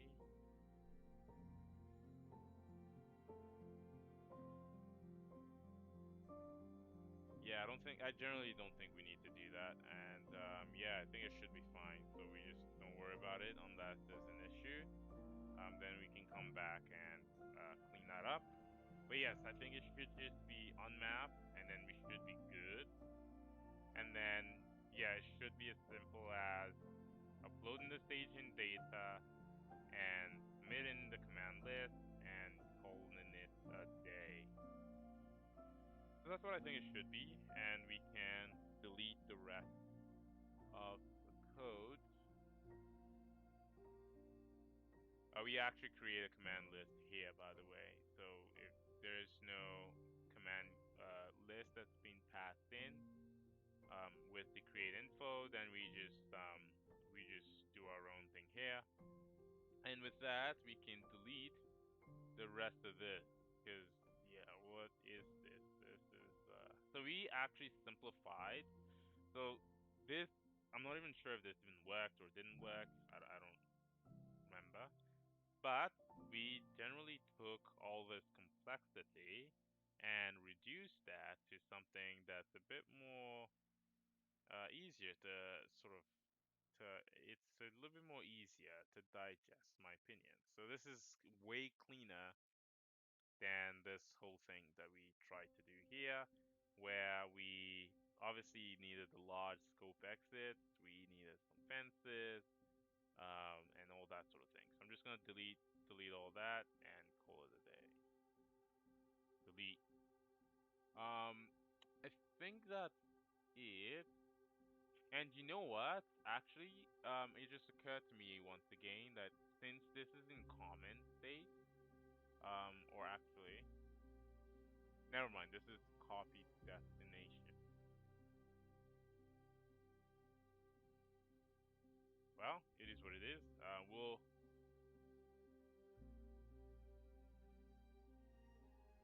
We'll actually just try and see if we can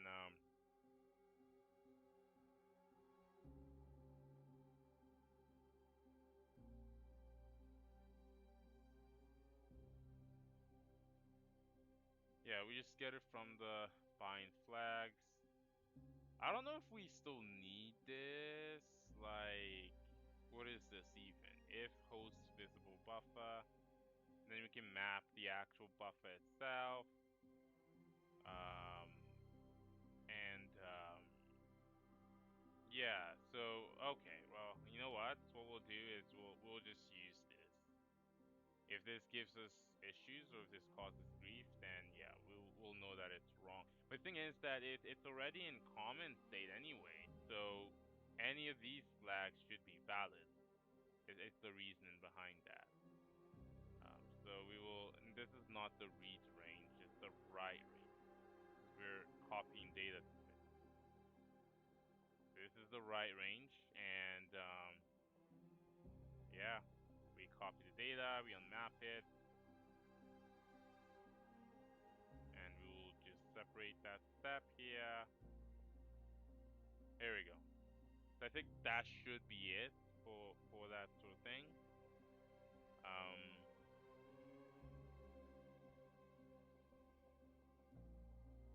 Let's build it again and see what happens.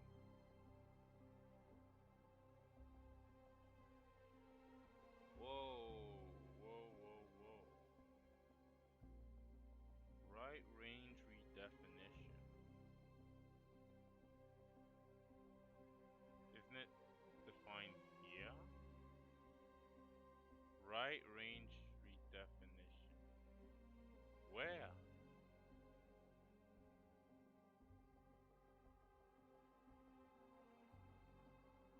So we've got this one.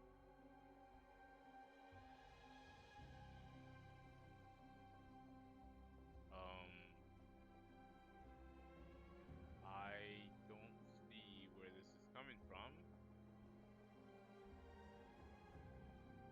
Cannot convert from const command list to command list D3D12. Oh, right. Why are we still static casting this? No. This is not how we do things anymore.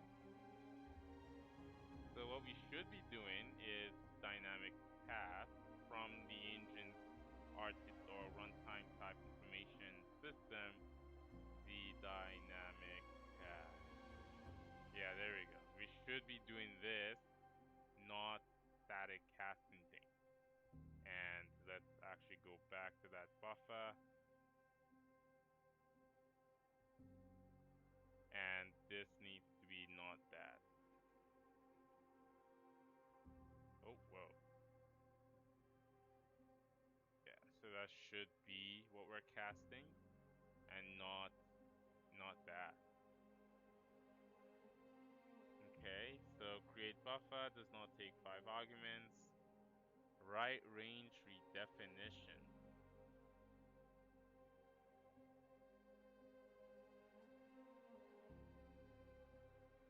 I'm pretty sure. Oh, right. Oh.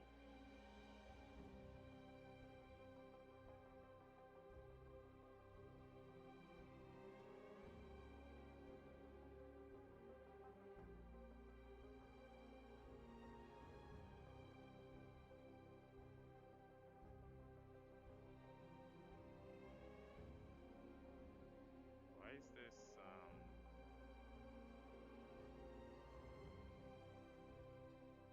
yeah, so it should not be that, it should be that.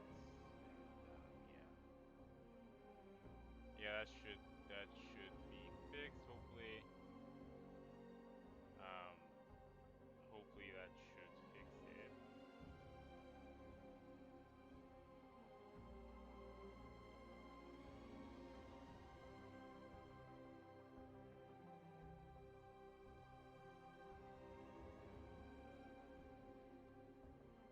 And finally, we're back with this again. Yes, we can delete this now, which is fantastic. And let's double check. Hold on, wait a second. Wait a second. Ah, yes, it's a query pool. Yes, we don't take those arguments anymore, so yeah. Same thing here. We don't pass in states anymore. And I think the same for textual. Yeah, it's gonna be common. And that way we can actually use that with any state anyway. So it should be almost we probably don't need to change anything else after that. I'm just gonna remove these things from here because we don't need them anymore. And let's see here, dynamic buffer pool. And I guess there's 2 of them.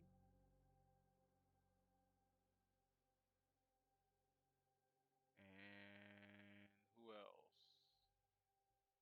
You, what's going on?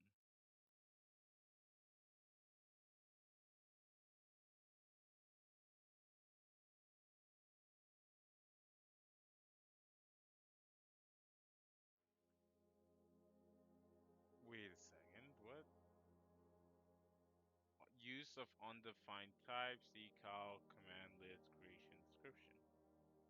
Oh, right.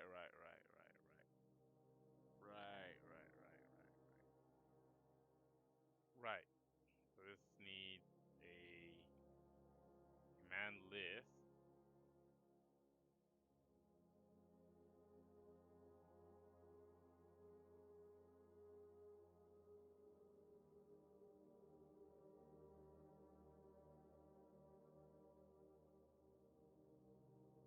Okay, so we got some more to resolve, and then we should be golden.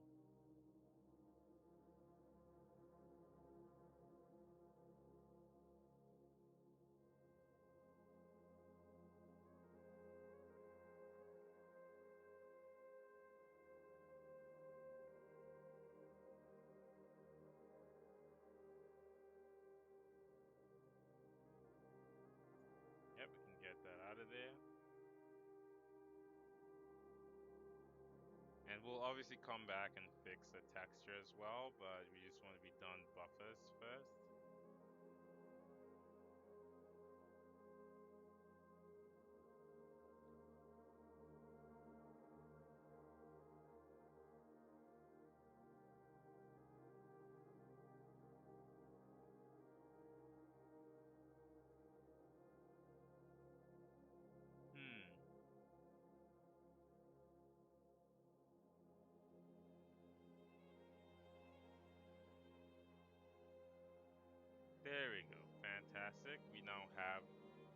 buffers built in once again, and we will try and rerun it, and hopefully we don't encounter any issues, but can't be too sure here. So and obviously we'll try to commit these changes so that we don't lose them. And there's a lot of stuff we just removed from the texture class, which is always good. And yeah. So what we're gonna do is we're gonna try running it again. Again, not sure what's going to happen, but let's see it. Hopefully we don't have any more buffer issues. I'm not sure if it's stuck or if it's running. Oh, it is running. Oh. Oh. Whoa. Wait a second. It's running. Oh my god. Okay, well that's the first. But I'm not actually sure if it's even doing something reasonable or if it's actually just silently erroring somewhere. But it seems to work and there are no errors in the log. Like we create a bunch of textures and buffers, and I don't even think these are real resources that are being created, frankly. I don't think these, okay, maybe some of them are, but I don't think these ones are. Like if we do this,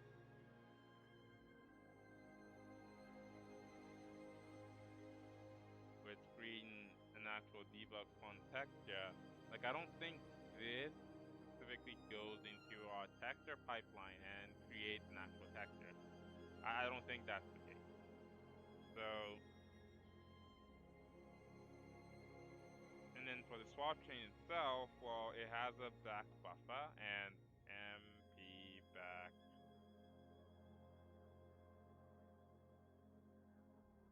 Like I don't, it doesn't even assign one anywhere.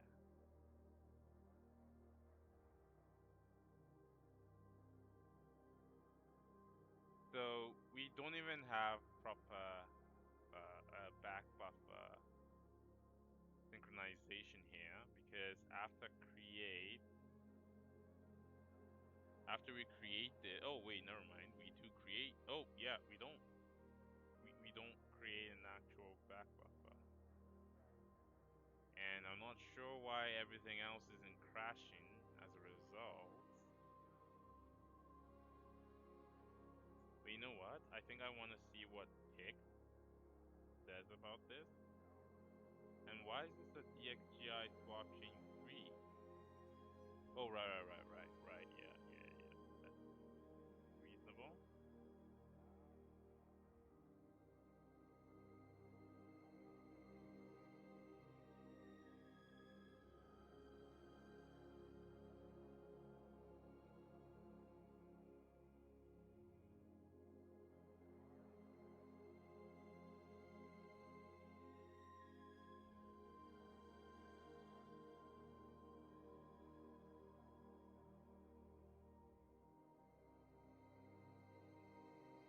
Okay, so let's see what DXGI has to say about this.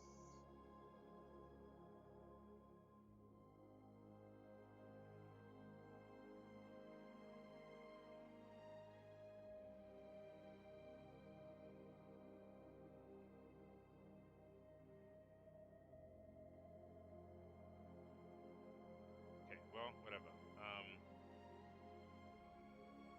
Well, before we do any of that, since it works now, might as well take this opportunity to commit the changes that we just did. So this was specifically for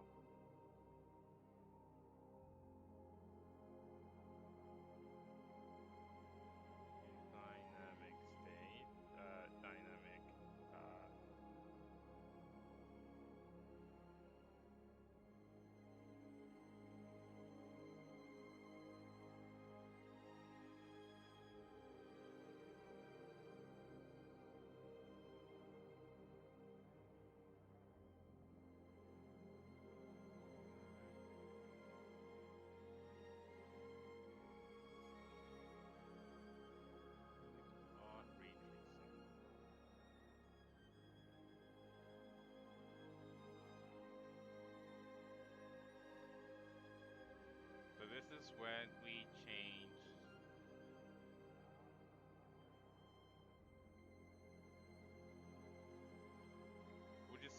has its own sort of thing, and all of this is from using or from removing the initial resource state from memory allocator. Yeah.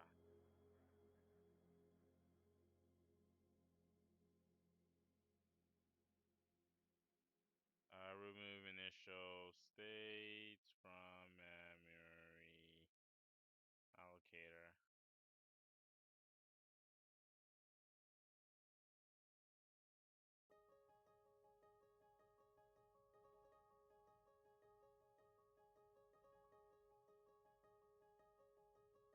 Okay, so now we can add this. Oh, I forgot to include that one.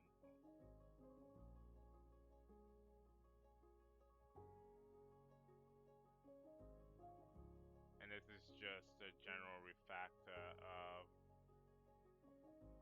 to use command list.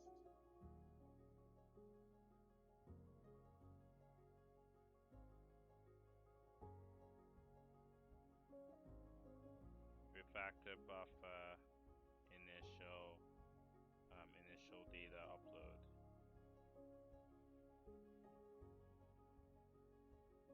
Okay, so now that we have those committed, let's run pix and see what's actually happening.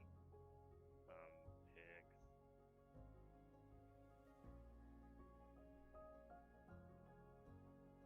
So this is pix. Not sure if you've seen it before, but that's it.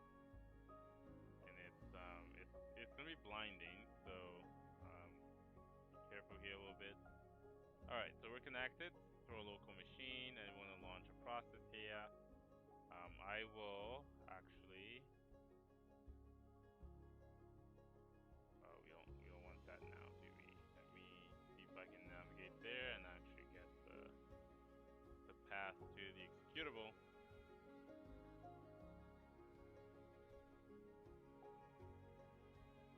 Copy its path, paste that in there,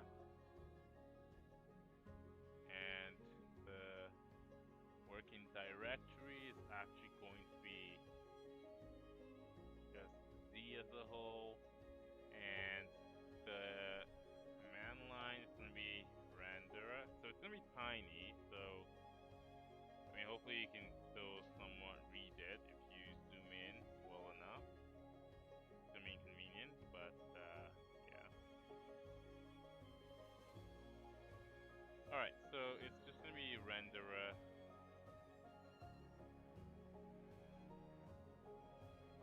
D3D12, and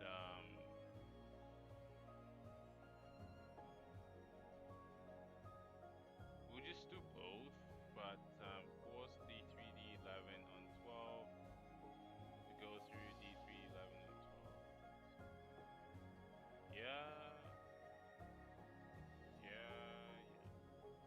Yeah, I mean, this looks okay. So we can launch. Let's see what happens. Okay, so we've got already a bunch of errors. Oh, it just...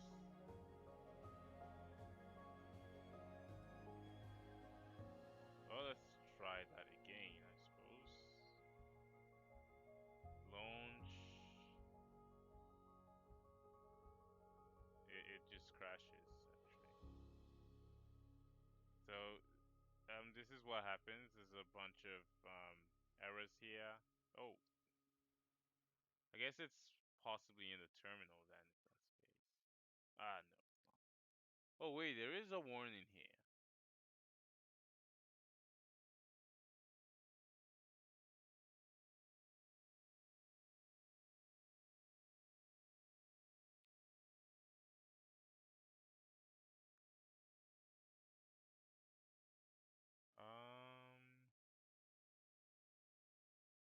There's a live object somewhere. And, I mean, that's probably okay.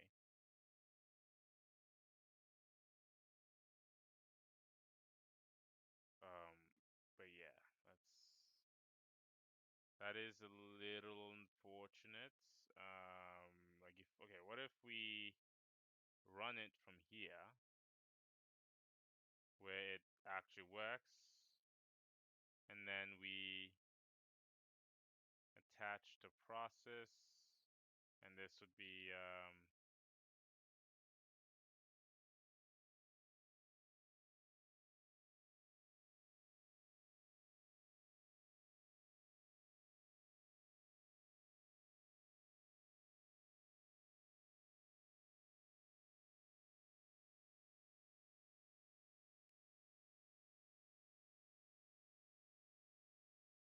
it'll just be this one here. Hill to attach. Oh, right. Right.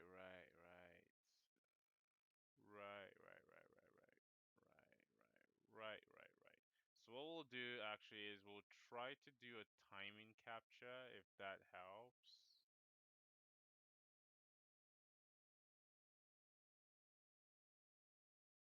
Nothing.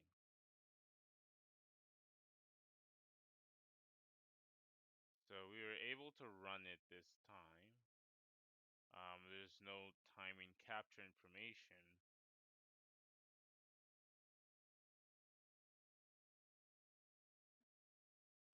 And that's probably okay, but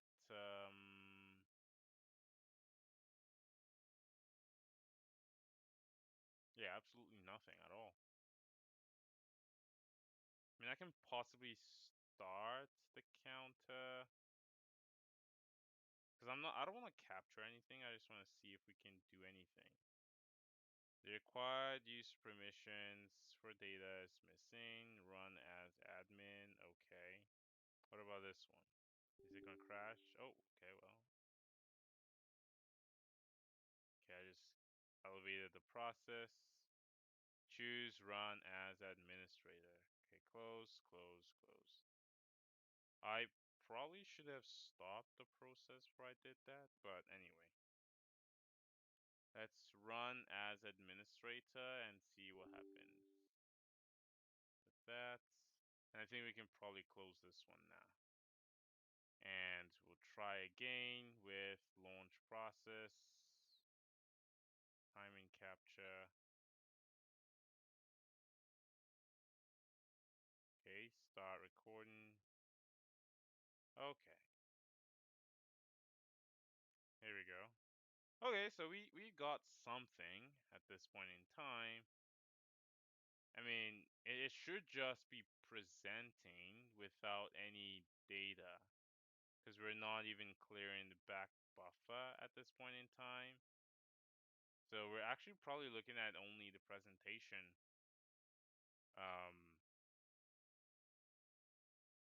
which should be v-synced if I recall.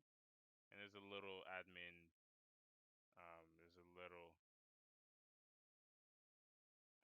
badge here. I'm not sure if you can see it. Anyway, we can I just wanted to see if it worked at least. Because if it crashed when trying to start the process, then obviously we've got bigger problems, right? And yeah, we can stop that now. See the statistics.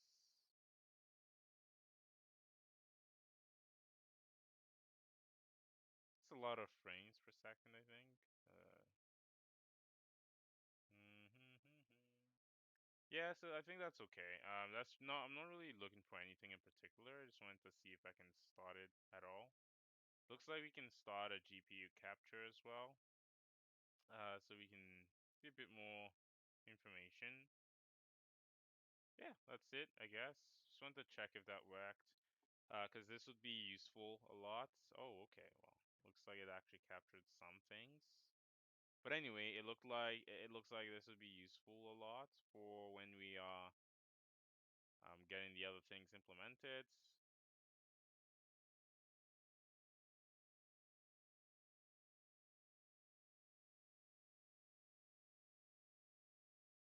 Okay, so yeah, we can go back to the code here. Okay.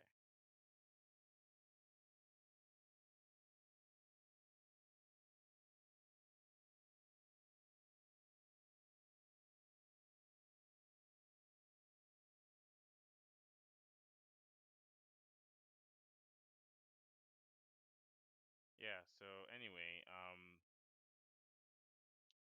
you know what? I think this is lagging the actual stream a bit, so it's a little unfortunate.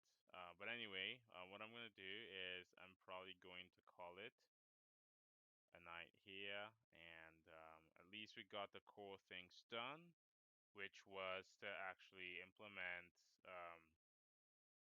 or to clean up various things about the device, and we were able to do that. We were also able to fix the initialization. We were also able to fix starting up the texture, and I may work on this offline as well. So um, there's by the time I do a next stream, there we might be working with some different information, but I think that's probably fine anyway. But anyway, yeah, we were able to get it, so and we can do that. We were able to get it, so yeah, cheers.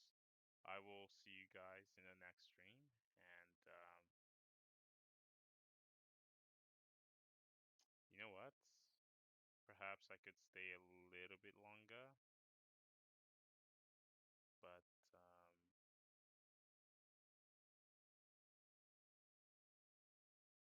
yeah, I'm gonna have a little bit of an intermission if that's the case. We'll probably see you guys. I'll see you guys in a few moments, but we'll have a short break for about 20 or 30 minutes or so, and then I'll probably come back at some point. So I'm gonna close this for now. No, don't save. Yeah, I'll just go for another hour or two, and we'll see what happens from there. And it might be shorter, but we'll have a short intermission, and that starts now. So